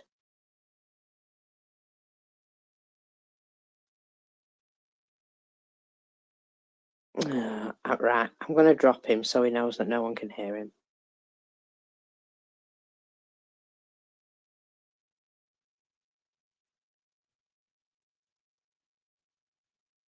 And hopefully he'll be able to hear us now and come back to us. Yeah, sorry about that. Had to drop you. Hopefully you can come back. And it's just a Twitter glitch, and it's not you having no power.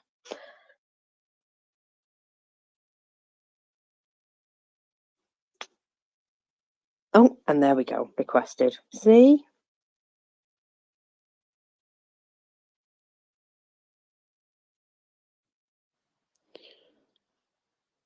do you hear me?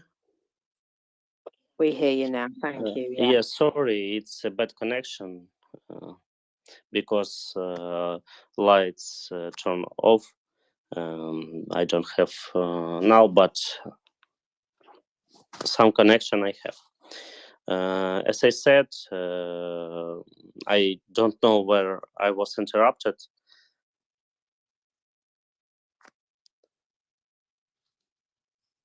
Yeah, if I remember correctly, you were talking about that you had a meeting with the local community and you were thinking about the ways you can protect yourselves. I think that was the yeah, it's not maybe meeting, it's online maybe meeting. We have a chat on our district. Our district is named Peremoga, and it's in English victory. And I live in this district. In this district was happened this tragedy, and we with maybe we have chat more than 2,000 people, and we discuss how we can be safe. And we have some problems with shelters because of our geographical and because of the ground. You can't dig deep because it's water under, it's near water, and that is why we don't have shelters here. And we discuss how we can be safe. And only maybe one variant, it's good air defense or no missiles from Russia, I think. And something especially what need civilians, as I say, we don't need as civilians. I don't need, it's 100% I share to another people what they need, but it's simple money, it's maybe food for money, maybe clothes, and other people what needs this. But any special, no, I don't need, I don't know such. But thanks for your support. It's very important to hear. It's very important to understand that we are not alone. It's very important. Thank you for your for what you are doing. Thank you, Vasil. If I can interrupt, send me a message in DM for an address in the area if there's one that we can use with the local Ukrainian association in Helsinki. So I will be arranging like direct support from Helsinki to that region if I have an address, so that will be quite convenient. Let's change messages. I can ask my friends who is especially works as a volunteers about direct help, and if it is needed, I may be right. But especially in my life, I don't ask somebody for help. I do everything what I can. Vasil, you and the people of Ukraine are an inspiration to everybody else. Thank you for coming up to speak to us. We've got people who would like to speak to you. Sorry, go ahead, sir. I know there's a delay. Yes, please. It's no problem. If anybody has question, you can ask. Thank you, Vasil. Iwana. Thank you, Wendy. So, Vasil, I just wanted to say that it is very important for us, and it's amazing. And I wanted to to thank you for coming here to speak about your experience and sharing your thoughts. We know that it was a immense tragedy what happened, and we are heartbroken.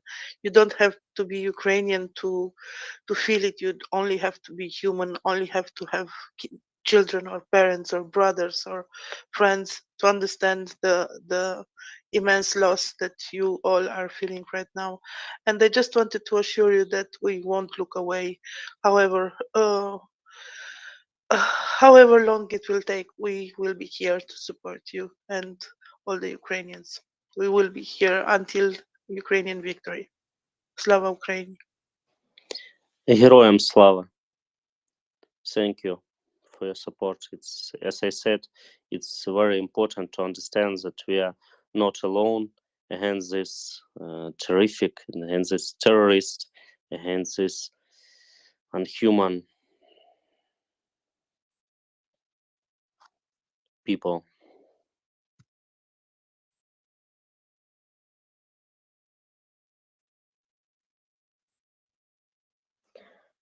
Well, I need to ask you something, Vasil.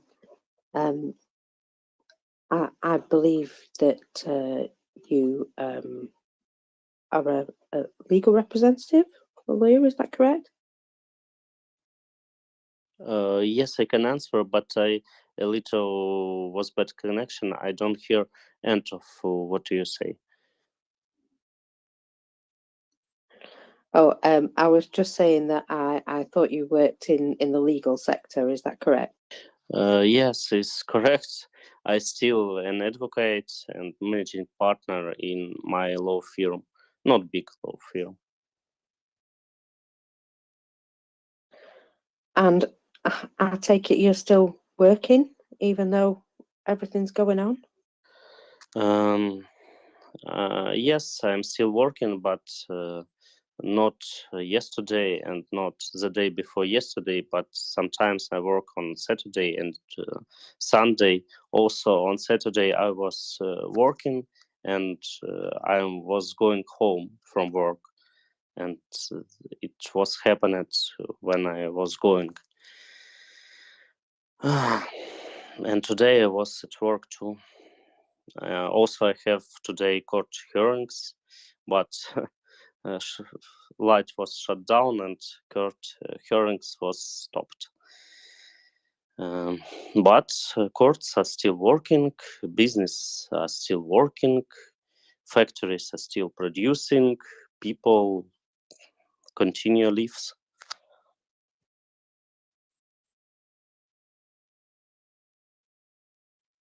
That's kind of what I wanted you to say. I wanted people to hear that no matter what, you're not all hiding in corners. You're getting business done. You're deciding to live. And that, that's important, I think, no matter what the situation. Daryl, you've got your hand up, my friend. Yeah, I just want to ask, what sector of the legal profession do you work in? Business law, um, um, criminal law? Which sector?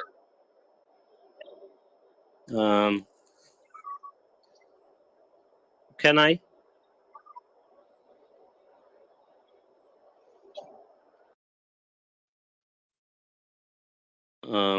Yeah, go ahead. Yeah.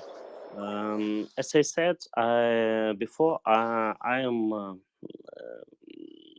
am personally not all my company. I am more business lawyer, but I also support some NGO organizations and have a practice with it's how to say, it's to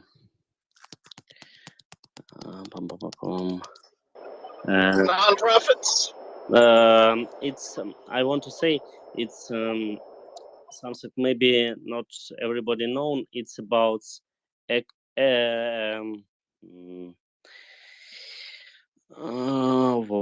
sorry, I can't find Don't worry. such words. In Latin, it says "actio popularis." It's when you defend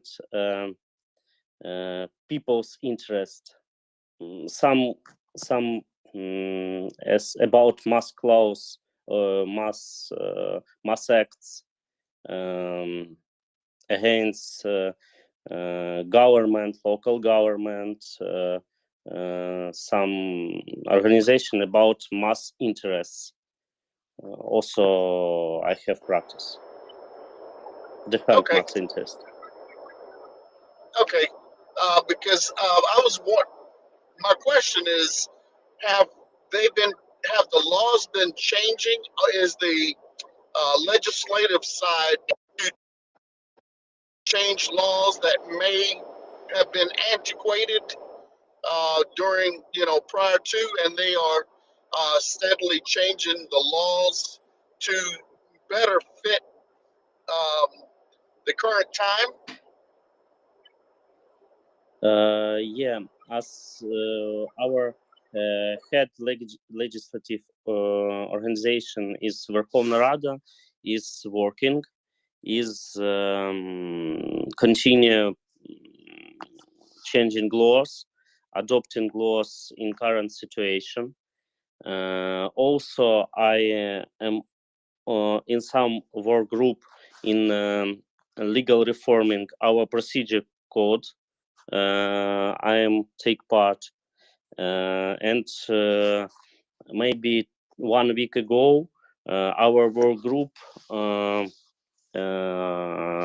with deputy register some project of law about procedure in courts in such situation in war times which have now. It's changing procedure codes that helps judges, attorneys, advocates, prosecutors, and other to work in such situation. And our legislative organization Верховна Rada is still working and try to adopt our legislative body, our laws, to such situation which we have, to war times which we have. Also, we are continue reforming our court system, because we, it's true we have problems in the court system, but we continue to reform courts. Today, it's continue work commission, which choose new, which not choose, which will form new commission, which will choose people which will be judges. And we continue to reform our system, to justify our system, to make it better. Okay. This will be my last question. Foreign entities, businesses that want to come in, is the system being made easier for that to happen, or are the laws relatively stable on that? Now it's easy to make business. Many laws was stopped or cancelled, which regulate business. But we have very big problems with electricity. My clients, some don't have enough electricity to work all time. They factories, they production, and it's problem. But nobody is so say, oh, it's bad, it's bad. Everybody try to do everything what they can. We have many problems. Our agriculture sector have many problems. Our machinery sector have many problems. My clients which are producing tubes from titanium tubes and other tubes, they have too many problems. also artillery attacks in the town. But nobody say, oh, it's bad, it's bad, it's bad, we'll do nothing. No, everybody try to do everything and to continue work, to pay people for their work, and to help our army, to help our country to win. All right, thank you. Thank you too. Slava Ukraine. Героям слава. See what you've just told us there. It impresses me a great deal. I'll be honest. I have no idea how I would behave in the circumstances that you're currently living through. And yeah, it impresses me no end. The general feeling of people that are like, no, we're not going to flipping cry in a basement. We're going to do what we need to do. And if there's only electricity for 4 hours, during those 4 hours, we're going to do what we need to do with the electricity. I don't know if more generators would help in your area, Vasil. It's just a thought that might be something that maybe there are people who could help with that.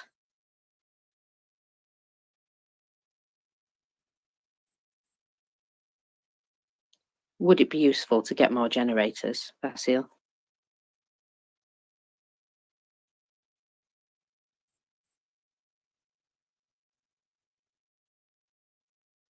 Nah, and I've lost him again.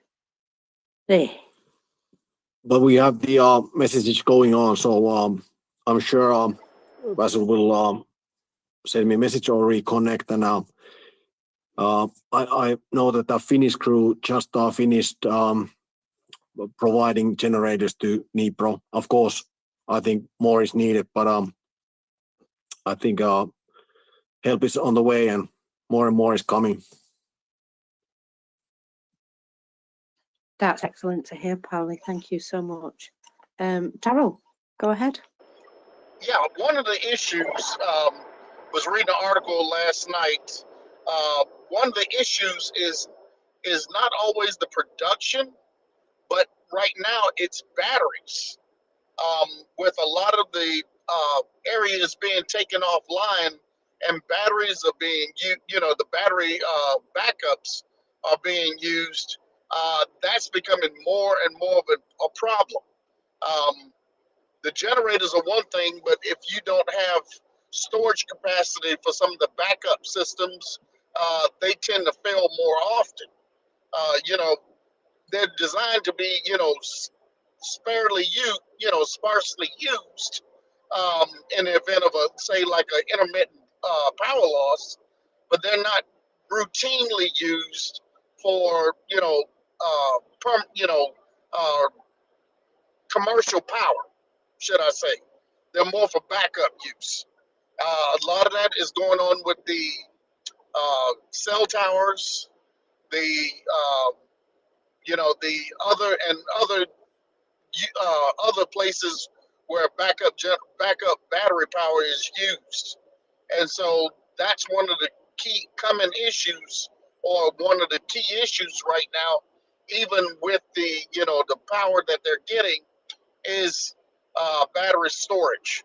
So that is something that is going to need to get a bit more focus on in the coming, in the near term here. Because even though they're getting the power back, the losses are still creating that situation.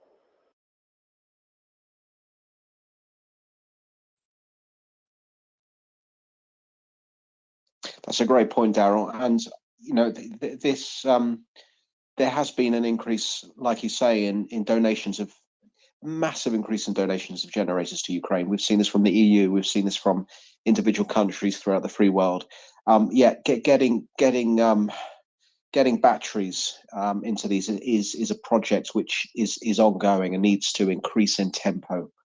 And I have to say, having Basil up to the space, whenever we have a Ukrainian up to the space, I'm just absolutely in awe of the very fact that they have the energy, the energy and the time to come up, because they come up here for a reason. They come up here because they know the importance of having their voice and the stories from their country told to the outside world. And of course, we all know that too. We all recognize the importance, and we hold with great value the voices of Vasil and others. So it's just coming up to 1 a.m. Kyiv time, and midnight on the European continent, and 11 p.m. UTC, and 7 p.m. on the East Coast. So you are, of course, listening to the Mirror Report. We're 24/7. We're here to provide information, analysis, and have debate on the invasion of Ukraine, both in 2022, the ongoing results of that invasion in 2023. We're here to promote Ukrainian voices, Ukrainian stories, in whichever form those stories take. And we're here as a solutions-oriented space as well. We hear from people who come here to organize. And organizing is one of the greatest assets of this space. If you seek to organize for the Ukrainian cause, this space is where it happens. It happens elsewhere, of course, in your town center or city center during Ukrainian solidarity meetings. So if you have any questions or comments on the invasion of Ukraine, please do request the mic. We'd love to hear from you. And with you giving us the time there, you also notified me that it was my bedtime, because yeah, I need my beauty sleep, definitely. So the lovely Daryl is going to pop up here and take my place. Love you, Daryl. Thank you so much. And good night to everybody. No, Marcus, Slava Ukraini. Heroem Slava. Good night, Marcus. Well, good evening. How are you doing, Wendy? Honestly, exhausted, Daryl, but yeah, still here, and yeah, happy to see you, my friend. Well, I heard that she said there was some mushroom clouds. That's all nice to hear if it's on the right side of the battlefront. Yeah, there's been a few bavovnas. Yeah, there's Berdyansk. I can report a bavovna. This is not the name of somebody's cat or dog or child, by the way. Although, if you know, of course, of any cats or dogs or children by the name of bavovna, any people, I should say, I for one would be really interested in that statistic, but that's just a little pet project of mine, no pun intended. Yeah, in Berdyansk, 5 explosions in Berdyansk, the port of Berdyansk on the Azov Sea, which, as we know, of course, has featured pretty heavily in this war. It is a transiting point for material related to the invasion of Ukraine. And these 5 explosions, there was air defense active over Berdyansk, but it didn't do much. That air defense, it ain't really occurring. So 5 bavovnas in Berdyansk. Other bavovnas on the left bank, that is the eastern bank, of course, of the Kherson region. Mushrooms have indeed been sighted there. As speaking of clouds, it's if you look at the nest, there's a wonderful post a very interesting post by CJ of a smoking T-90M, the most modern working tank in service with the invading Muscovite bastard army, which was shot by a Swedish grenade launcher under its gun mantlets, which, takes a hell of a lot of balls to do. I'm going to stick something else in the nest, actually, which is on this line, and that is it's something which I've never seen before. Frankly, it's a Ukrainian drone taking a Muscovite radio communication system from the battlefields using some kind of grappling hook. Now I'm thinking of grappling hooks in the air. Well, maybe it is a grappling hook. It's some kind of extendable appendage to the drone, and it takes is taking a radio, an enemy radio from the battlefield, right? And the story behind this is absolutely flipping incredible, because this Ukrainian drone managed to get this radio from the battlefields, took it back to the base, and the Ukrainians were listening to the enemy for 9 whole days. 9 days of listening to the chit chat of the enemy. So if you check in the nest, you'll get to see this rather interesting looking video, which I'm sure will generate a bit of debate. Yeah, I saw that thing. It must be a trouble. The only thing I can think of is something like a treble hook. When they did the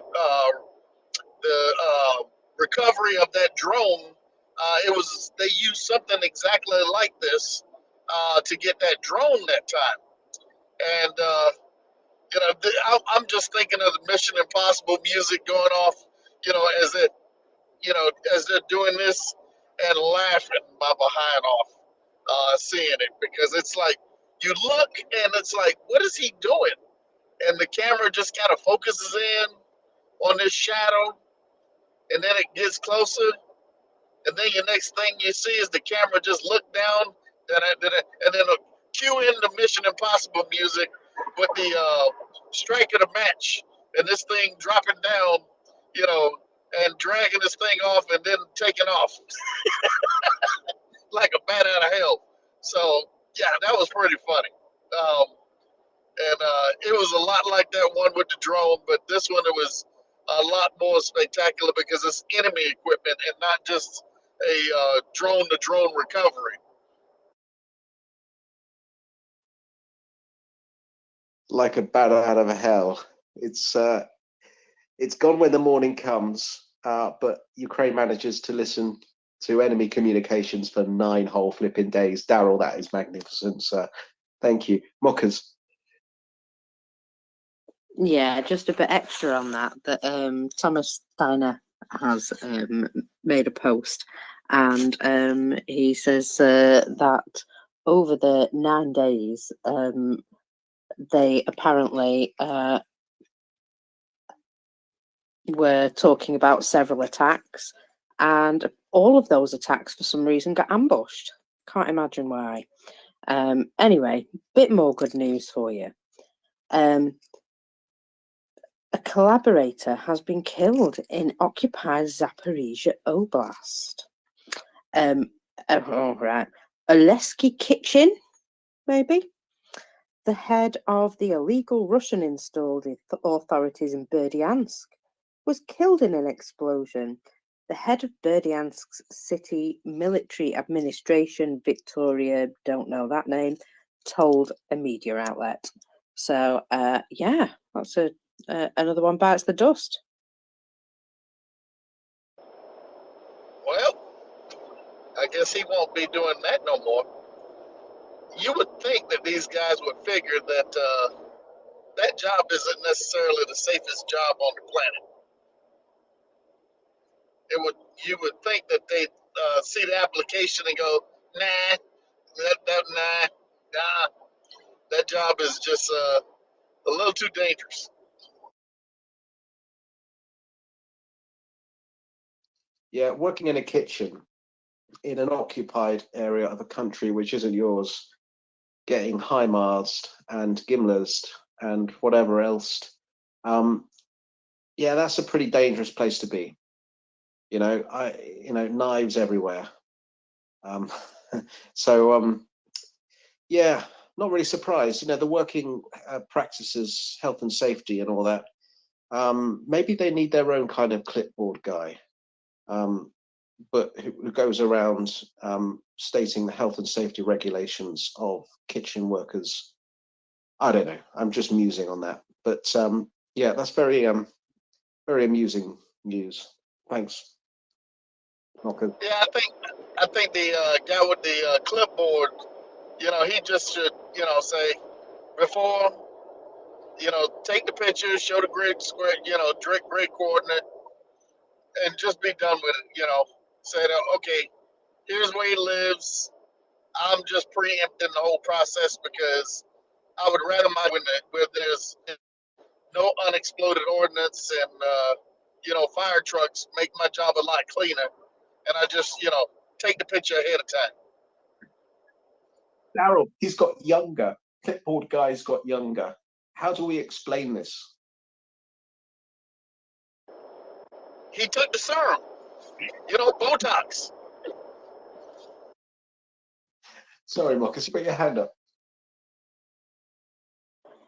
Yeah, you made me laugh and I've completely forgotten what I was going to say. I'm sure it had something to do with clipboard guy. Never mind, it will come back to me. I think the elixir of life is just as Daryl suggested, has been found. It's just been found by one guy. He carries around a clipboard. He tells the Ukrainians quite nicely how precise their strikes are, which is good information for all of us to see, because we know the Ukrainians strike with absolute prejudice. The enemy that has invaded their country. It's jolly nice of him to just to evidence how precise these strikes are. But yeah, in terms of the of his backwards aging, I mean, he's like Benjamin Butanovsky, isn't he? He's the Benjamin Butanovsky of Muscovy. He's aging backwards. God knows how that's happening. Mockers. Here's my theory, right? My theory is the clipboard job is proper cushy, don't you think? Because you don't have to stand on the front line. You only have to stand there holding up a number in a couple of locations. And, as long as you're careful, you probably won't get your foot blown off. So I reckon it's such a cushy job that the original clipboard guy got ousted, probably in a stab you in the back sort of way, and so this guy now is his successor because he's won the position fighting for you. He's got the cushiest jobs. God, I've lost it. I've lost the joke. Go ahead. I'm going to blame one of our co-hosts for that guy getting fired, because I remember one night we were talking about him. And we were making jokes, and somebody said something that would probably get him fired. And the way it looks, he got fired. Did we get clipboard guy fired? Oh, Daryl, you've just made my day. Pauli, why don't you go ahead while we're waiting for Daryl to get his co-host up? Yeah, thank you, Marcus. Just a brief update from Vasu. Vasu was here earlier, and he's from Ukraine. He's a regular in the space. He's an attorney, and he lives in Dnipro, that was hit during the weekend. And we're now chatting, and Vasu just wanted to point out that his connection is bad, so that was the reason that he cannot stay in the space. But we're talking about if there's any need for civilian aid need, or then actually the Finnish Bar Association also send specific equipment for attorneys in Ukraine that they need in order to do their work while there's lack of electricity. So like do mobile work in Ukraine so that the legal system in Ukraine works. And the European Bar Association also has been doing this in the background. Thank you. That's actually incredible. Thank you so much for that update. Right, I'm going to stop trying to co-host now and leave it to the guys. I know it's late, but if you want to hang out, that's okay. I'm just waiting for you to say boom one more time before you go to bed. That's it. Make a perfect night happen. Good for you, Daryl. Boom.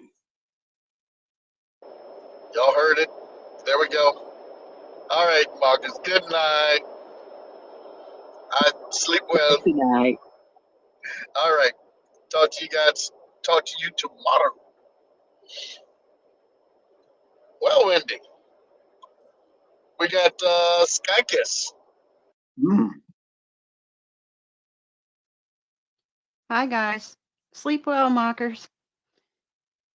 So, thank you very much, Polly, for that information about the legal assistance or the support for the Ukrainian attorneys. And I'm sure a lot of that's going to be needed more over time. And I was glad to be able to catch some of Vasily's report. I spend most of my time kind of pushing the fundraisers. I call it Spin sisters and brothers out there trying to really gain support for the Georgian Legion and Harry Est. And I guess we got about a dozen different fundraisers going right now. So I don't make a lot of appearances here. I guess the last time it was to talk to Chuck Farr. So anyway, I wanted to thank everyone for being here and just share a little bit of, I guess, my sad emotion. This morning as I got myself into bed and was preparing to fall asleep, well, it took me a little while. For the first time in really a few months, and I must have just really kind of hardened my shells, if you will, psychologically, so I can really do all that I can do and be here, be in the small spaces, be in the fundraising spaces, the NAFO spaces, and then for my sanity, I do take breaks and do other things like listen to music and sleep. What kind of So music do you listen to, Sky? hello? Yes. So it was all about this attack on Dnipro, and it was just one of those moments, you know, where you have a really hard time. And that's all I wanted to say. It was just because I was following it very closely. I follow a lot of the, you know, the posts that come out, and I retweet them, even though, you know, it's not good news. It's really bad. I think it's so important that we know that we get this out, that we get the information out. And thank you very much for the co-host here and the report for getting the real truth out to all the people. You're welcome, Skykiss. And if I may just because I know this reflects what you feel and what I feel and what many people feel, and we take inspiration from people like Vasil who came up earlier. And something which was stated today by one of Ukraine's allies is this: no matter how cruel or how much loss of life accompanies it, Muscovy has singularly failed to break the will of the Ukrainian people or change the policy of its leaders. Let that be an example to us. That is what we do too. It will not break our will. We will continue with energy, with vigor, with vivamente to advocate for every single Ukrainian life to be saved as soon as possible by sending Yeah, every single weapon system they need. and even every little animal. And I wanted to say something else. I just remembered the NFL film. I watched that last night, and of course, there were moments I cried. It's really good. So I urge everyone to watch that.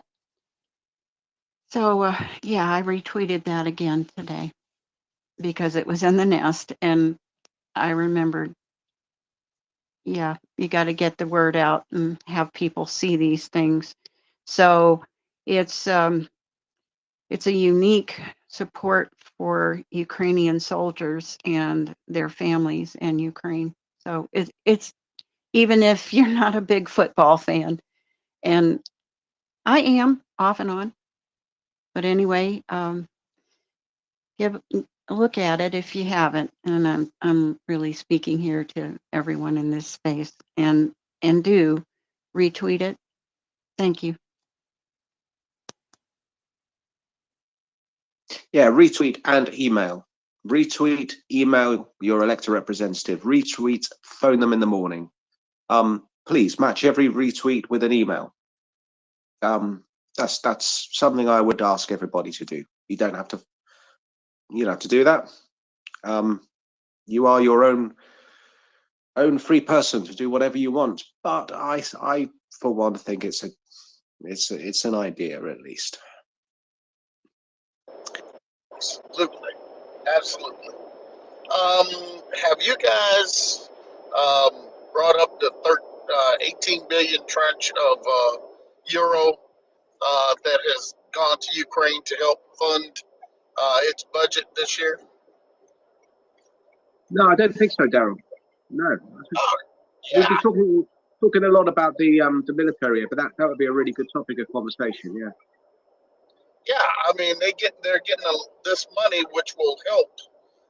They're help them, do the things that government needs to do in this time, whether that be, paying salaries, um, and or keeping them out of, their debt situation going deeper into the red. Because if you can't pay your public servants and things like that, that tends to that that ball of wax seems to grow quite a bit, and also that public sentiment grows negatively. But however, with this money coming in and invigorating keeping the economy going, the public sector of the government will not have the issues, especially of the discontent. I'm pretty sure that the Ukrainians, they understand the war and etc. But there's a lot of pensions still. They still have a lot of pensions that depend on this to survive. And I think that this money and them being able to purchase other things, the grid, and things of that nature help. Um, so glad to see it going in. Damn right. Damn right. Absolutely fantastic to see. Prince Heather, welcome up. Thank you, Wendy. Daryl, it sounds like you're co-hosting from 30,000 feet sometimes. Ooh. Excuse me. Skykiss, I just want to thank you for pointing out the documentary by the NFL and saying what you said about it, because I have been obsessed with this since last night, and people on this space know when I get a nugget of something that I really appreciate and think needs to be amplified by you, by the Maria Report, I will come up and talk about it multiple times a day, because I know that we have people all over the world who listen at different times a day. So I'm going to go ahead and say again, like Skykiss just did, whether you are an American football fan or not, I encourage you to watch this NFL 360 documentary called Who If Not Us, which highlights the Ukrainian American Football League and the response by the players to take up arms and become soldiers and fight for their country. And the way this documentary follows those football players who are now soldiers and makes contact with their families and takes them to a special game by the NFL in Berlin. It's a very, very moving and truthful, and I want to say I don't feel like it holds anything back about the reality of what is going on in Ukraine.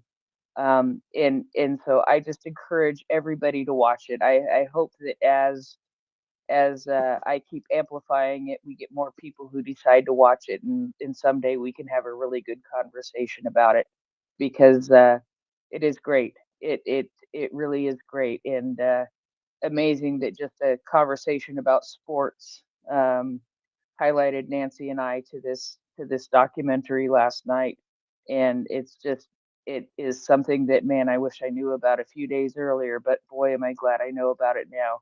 So I encourage everybody to take a look at that and retweet it and take a watch. Take 50 minutes out and watch that documentary, because it is worth your time. Thanks, Heather. Last night I was sitting with the wife, and she says, "Hey, look at this." And it was, one of those videos from America's Got Talent. And I was like, okay, you know. And when she showed it to me, the first thing that comes up was these Ukrainian children. They are a dance troupe, and it's about 15 of them, I think it is. And they're various ages, but preteen, teenagers.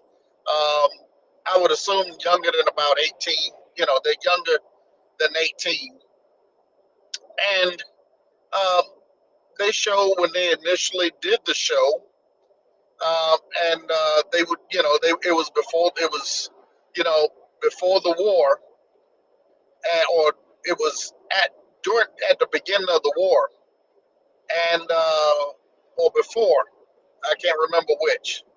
But then they brought the children back, and this happened to take place sometime after the war had started, and some of the children were not able to, attend because they were, displaced, and they did manage to get some of them. There was a company that helped them out. They found them and were able to get them to the show in Hollywood or wherever the show takes place, and they performed. And if anybody's ever watched that, America's Got Talent show,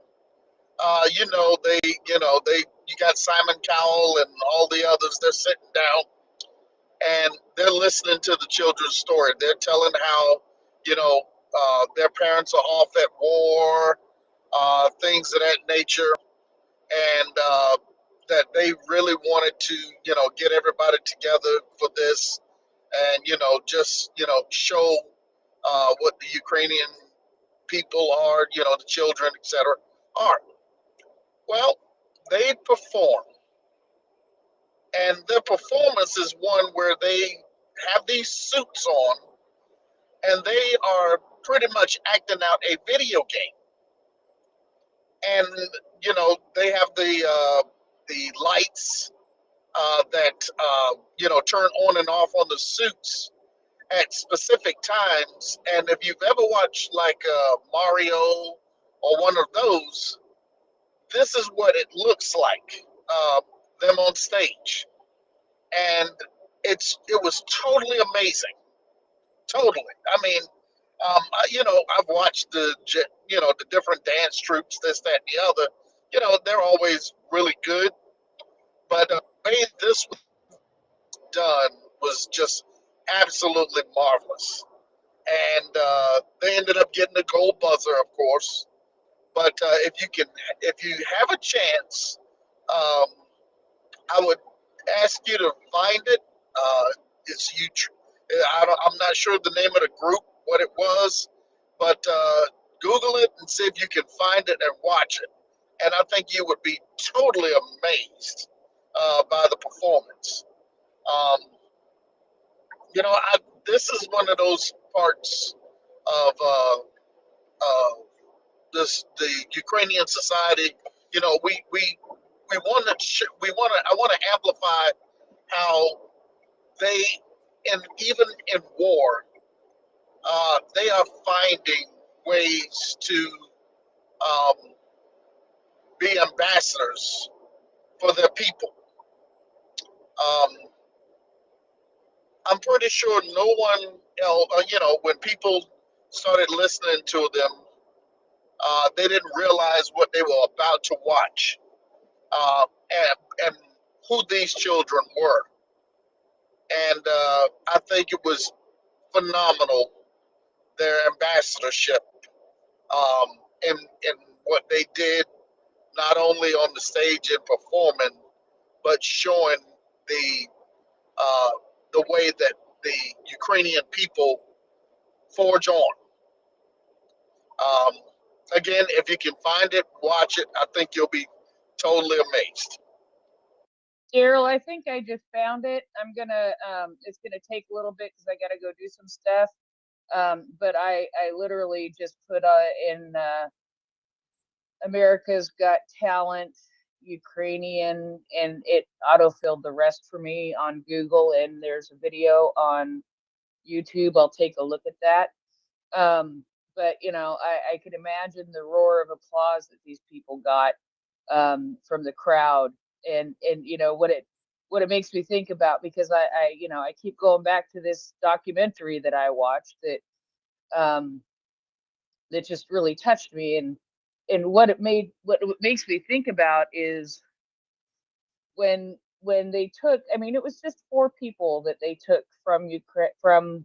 It was the wife and daughters of 2 of the soldiers, and an American who has been living in Ukraine, working with the Ukrainian American Football League, and is now doing football games for refugees and people in Poland. Anyway, but what it made me think about was they took these 4 or 5 people to this game in Berlin, and when they highlighted them,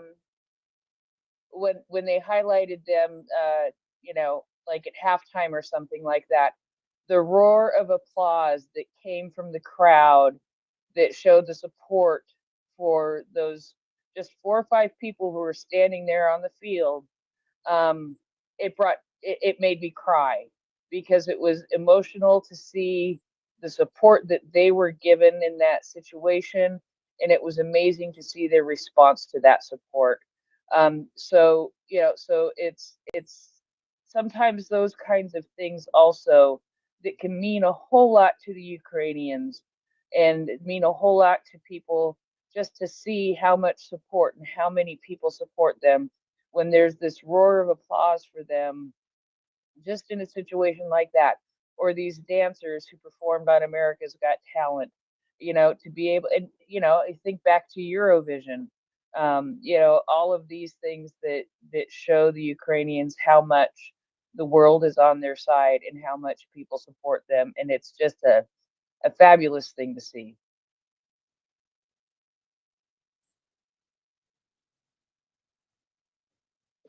I once heard a Ukrainian choir from MriyaReport Prince, and it's stayed with me for the rest of my life.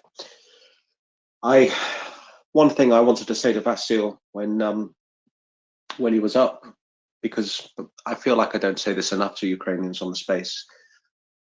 I feel like I don't convey enough just what streets, city centers, town centers look like in my country, in Europe, across the USA and Canada. They're filled with Ukrainian flags. They're filled with goodwill for Ukrainian people. If you go to a concert, you'll hear the Ukrainian national anthem being played. You go to not just, any kind of concert. If you go to a rock concert, you'll hear the band play the Ukrainian national anthem.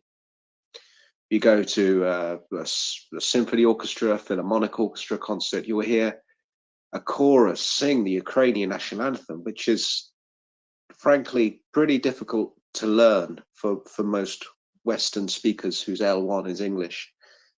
To do it well, to get the pronunciation and the enunciation of the words correct, because it's a pretty difficult language to learn, but people put in the effort. They put in the time and the work to do it, because that is the least that they feel that they can do to support this nation at this historic moment for Ukraine, for Europe, for the world, to defeat an enemy which has long been an enemy for its neighbors, to defeat an enemy which has put walls before us which shall be broken down and are being broken down as we speak right now, tonight, on this space. So yes, please do post that to the Nest, Prince, and share this wonderful cultural phenomenon with the wider audience which is here. Thank you.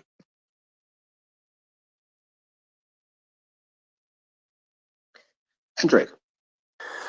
Yes, Daryl. A couple days ago when I was talking about a plan B in regards to the tank situation. And today I was looking at the number of British tanks that were manufactured, the Challenger 2. It was only about 400 some odd and 300 in service. The Challenger ones were basically about 400 also, and most of them were not in service at this time. So my real problem when I keep on hearing about Ukraine needs hundreds of tanks or 300 tanks, if Germany doesn't come through, what could be our plan B in this situation? Well, that's $1 million question. And as I said before, I'm pretty sure somebody is thinking about it. They know. But I'm pretty sure they're thinking that they can get the Leopards from Germany. It's just a matter of when and not if. Um, but that's you're right to think about it. But I think the powers that be know the complications that are going on, and they are, well aware of it. The thing is, everything is taking time, which the Ukrainians are, they're not desperate because they are holding. However, this would make um, the race to the end of this a lot quicker, instead of prolonging it, and more lives are being lost. Um, the Chancellor of Germany is, really creating a loss of life in reality, because with those tanks, they know that they can move this. The same thing with Switzerland. The parts that they have the parts that they manufactured in a system, that it may not even be the entire system. It's just a part of the system, and that is ludicrous. If you don't make the entire vehicle, I don't think this export license should even be a thing. You may only produce the screws, but yet you want to put a export license restriction on it. That's crazy. Um, it's the gun. It's the main gun, bullets. You're not producing the entire vehicle. You just produce a gun and the bullets, but you want to stop the whole thing. Uh, that's crazy. It does not show any neutrality because they are fairly, siding with Russia when they do that. And there needs to be. I think that the fact that these clauses are an issue at this point, this juncture, I hope that there's some rethinking of that whole process in the future. But as we were talking about the Plan B, um, the U.S., England, um, whatever may happen, I wouldn't even doubt that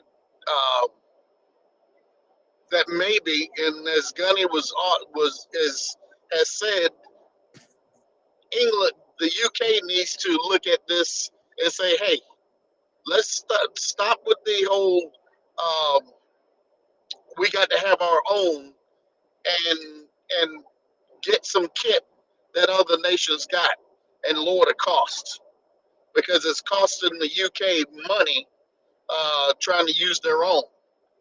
And so if they could replace some of their challengers with M1s, then that would be a way to go. And being that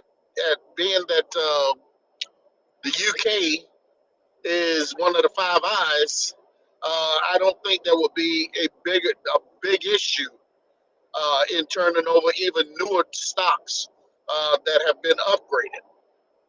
So that may be something that could be worked out. Well, one of the things that, just checking on Wikipedia, Germany manufactured over 3,000, Leopard tanks, 3,000 Leopard 2 tanks. And the question becomes that they, quote, sold those Leopard tanks all over the world. There were thousands of places that had them. And so it seems to be almost completely farcical that you can sell them everybody else, but you can't use them in Ukraine. I just don't get it.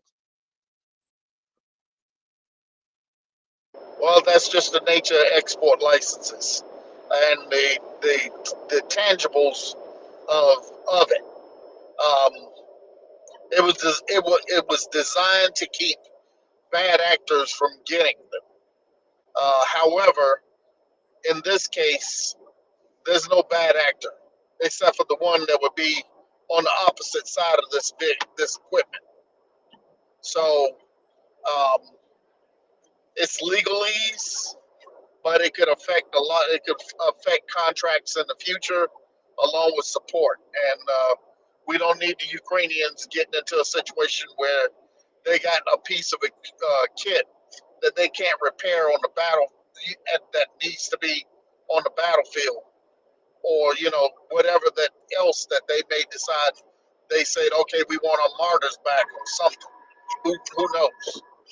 But it's a situation that is confounding, it's dangerous, and it's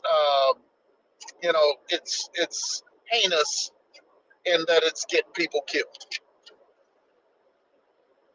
Absolutely. Thank you very much.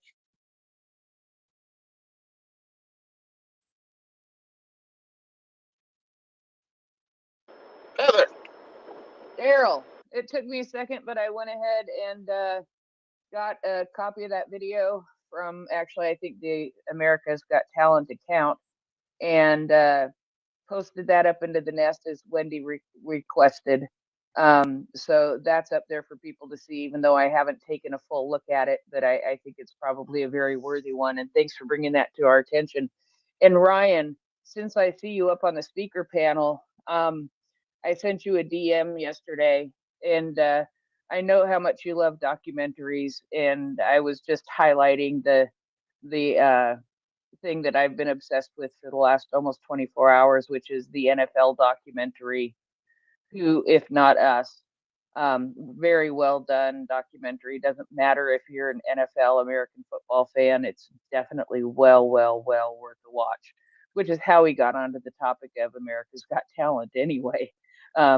So I wanted to let you know that I had gone ahead and posted that in the nest as Wendy requested, and now I'm going to go feed the birds because they're in the house screaming. Thanks. Thanks, Heather. And I'm going to sign off for the night and leave you in the wonderful hands of Daryl and Ryan. So thanks all. It's been a great 6 hours, and Slava Ukraini. Slava. Thank you, Wendy. Thanks, Appreciate Wendy. everything you've done. And Hello, thank Ryan. you, Heather. Hey, Daryl. Heather, I did see that message yesterday, and I was so busy yesterday evening, I didn't get a chance to watch any of those. But I will definitely put them on my list. Hey, no worries, man. I know you're busy. I know that even though you're back in Oklahoma, instead of in Ukraine, that you are keeping yourself very busy. And I'm wondering if you have gone to the base there in Oklahoma now, where the Ukrainian soldiers did arrive last night. I've seen reporting of. No, that's about an hour and a half away from where I live, but my girlfriend's mom does still live down there, about 10 minutes from the base. So if I can work something out with CJ and take those ladies and gentlemen some kind of care package from Oklahoma, I'll be happy to do it. I did see that they'd arrived and took a charter bus, presumably from Will Rogers down to the base, but they may have flown straight into some little airport there in Lawton. I know there is an airport, but I don't think it's used very often.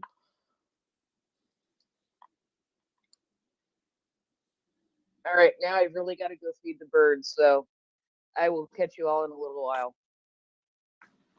Thanks, Prince.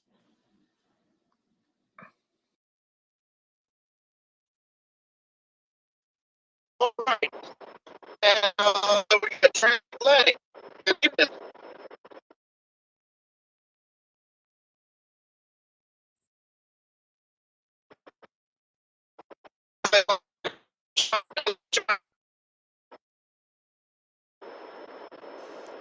Daryl, I don't know if that's you got a quality of service issue, Daryl.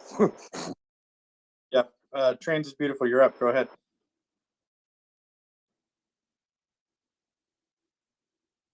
Going twice. Hello. Hey, there you are.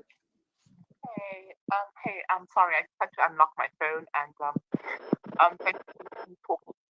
And I don't know what sound is that was going on, but it was not me. But yes, but thank you for letting me talk in your space. And I'm coming in here just to make a report. I just because you know how I am. I stand with Ukraine, and currently, thank God I'm over here in America. Thank God, and so I'm very anti the ANC government, the South African government, the ANC government, the ruling party, and basically I'm proud that the DA Democratic Alliance and Action SA both stood with Ukraine and condemned the just inhumane invasion of Ukraine, what the people went through, and but I just want to make a quick report that from what I see on my newsfeed, because I still keep up with stuff that happens back home politically and everything, but I see that the South African government is planning to welcome Russian and other enemy ships onto the South African shores, despite the DA actually having issues with that, and they've done that before. Bad. Is there a way are you talking into the mic or Bluetooth? I am talking into the mic. Hello, can you hear me?